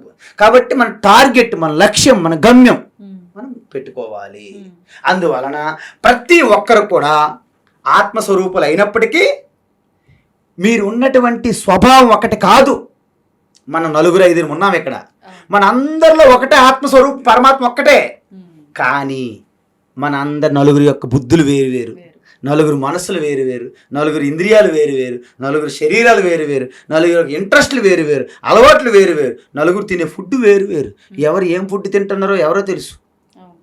కాబట్టి ఇన్ని భిన్నంగా ఉన్నాయి, కానీ మనందరం కూడా విభజించలేము. భిన్నంగా ఉన్నాం. We are different but not divided. You understand? Yeah, ఇది సత్యం అన్నమాట. దీన్నే సత్యం, జ్ఞానం, అనంతం బ్రహ్మ. అందుకే మీరు చూడండి, ఒక లాస్ట్ మాట చెప్తున్నాను. శుద్ధ చైతన్య పరమాత్మ ఆత్మస్వరూపంగా అణువణు వ్యాపించి ఉంది. దానికి అజ్ఞాన భ్రమ అనేది తోడైతే కలిపితే జీవాత్మ అయింది. ఏమైంది? జీవాత్మ. అంటే జీవాత్మని చూడండి, జీవాత్మ ఈజ్ ఈక్వల్ పరమాత్మ ప్లస్ అజ్ఞానం. మరి జీవాత్మ నుండి అజ్ఞానం తీస్తే ఏమవుతుంది చెప్పాలి మీరు. జీవాత్మ ఈజ్ ఈక్వల్ పరమాత్మకు అజ్ఞానం కలిపితే జీవాత్మ అయింది కదా. ఇప్పుడు అజ్ఞానం యువతలు తీసుకొస్తే ఏమైంది? జీవాత్మ మైనస్ అజ్ఞానం ఈజ్ ఈక్వల్ టు పరమాత్మ. కాబట్టి ఇదే మీరు గుర్తుపెట్టుకోవాలి. అజ్ఞానము యాడైతే బ్రహ్మ కాస్త జీవుడిగా మారిపోయాడు. జీవుడి నుండి అజ్ఞానం పోతే బ్రహ్మ. అర్థమవుతుందా? అది అందుకే నేను ఎప్పుడైతే అజ్ఞానం యాడైందో అహంకార బయటకు వస్తుంది అనమాట. నేను కర్తను, నేనే చేసేస్తున్నాను, ఇంటిని నేను మోస్తున్నాను. కానీ అహంకారం నుండి కర్తృత్వ భోక్తృత్వం అనే కారం పోయినప్పుడు, కూరలు తీసిన తర్వాత ఏమైంది? శుద్ధ చైతన్యమే. చిదానంద రూప శివోహం శివోహం. దీన్ని తవ్వండి, తవ్వుతూనే శివలింగం. సరే, దాన్ని అట్లా కప్పేసేయండి, చూపించదండి. Krishna is there. మూర్తి పూజ కాదు, సాక్షాత్ బ్రజేంద్ర నందన భగవాన్ ఉన్నారు మూర్తిలో. ఏమీ ఆశించకుండా ఆరాధించే వాళ్ళు కూడా ఉన్నారా ప్రభుజీ? నిజమైన భక్తి అంటే మనకు తెలియదు కాబట్టి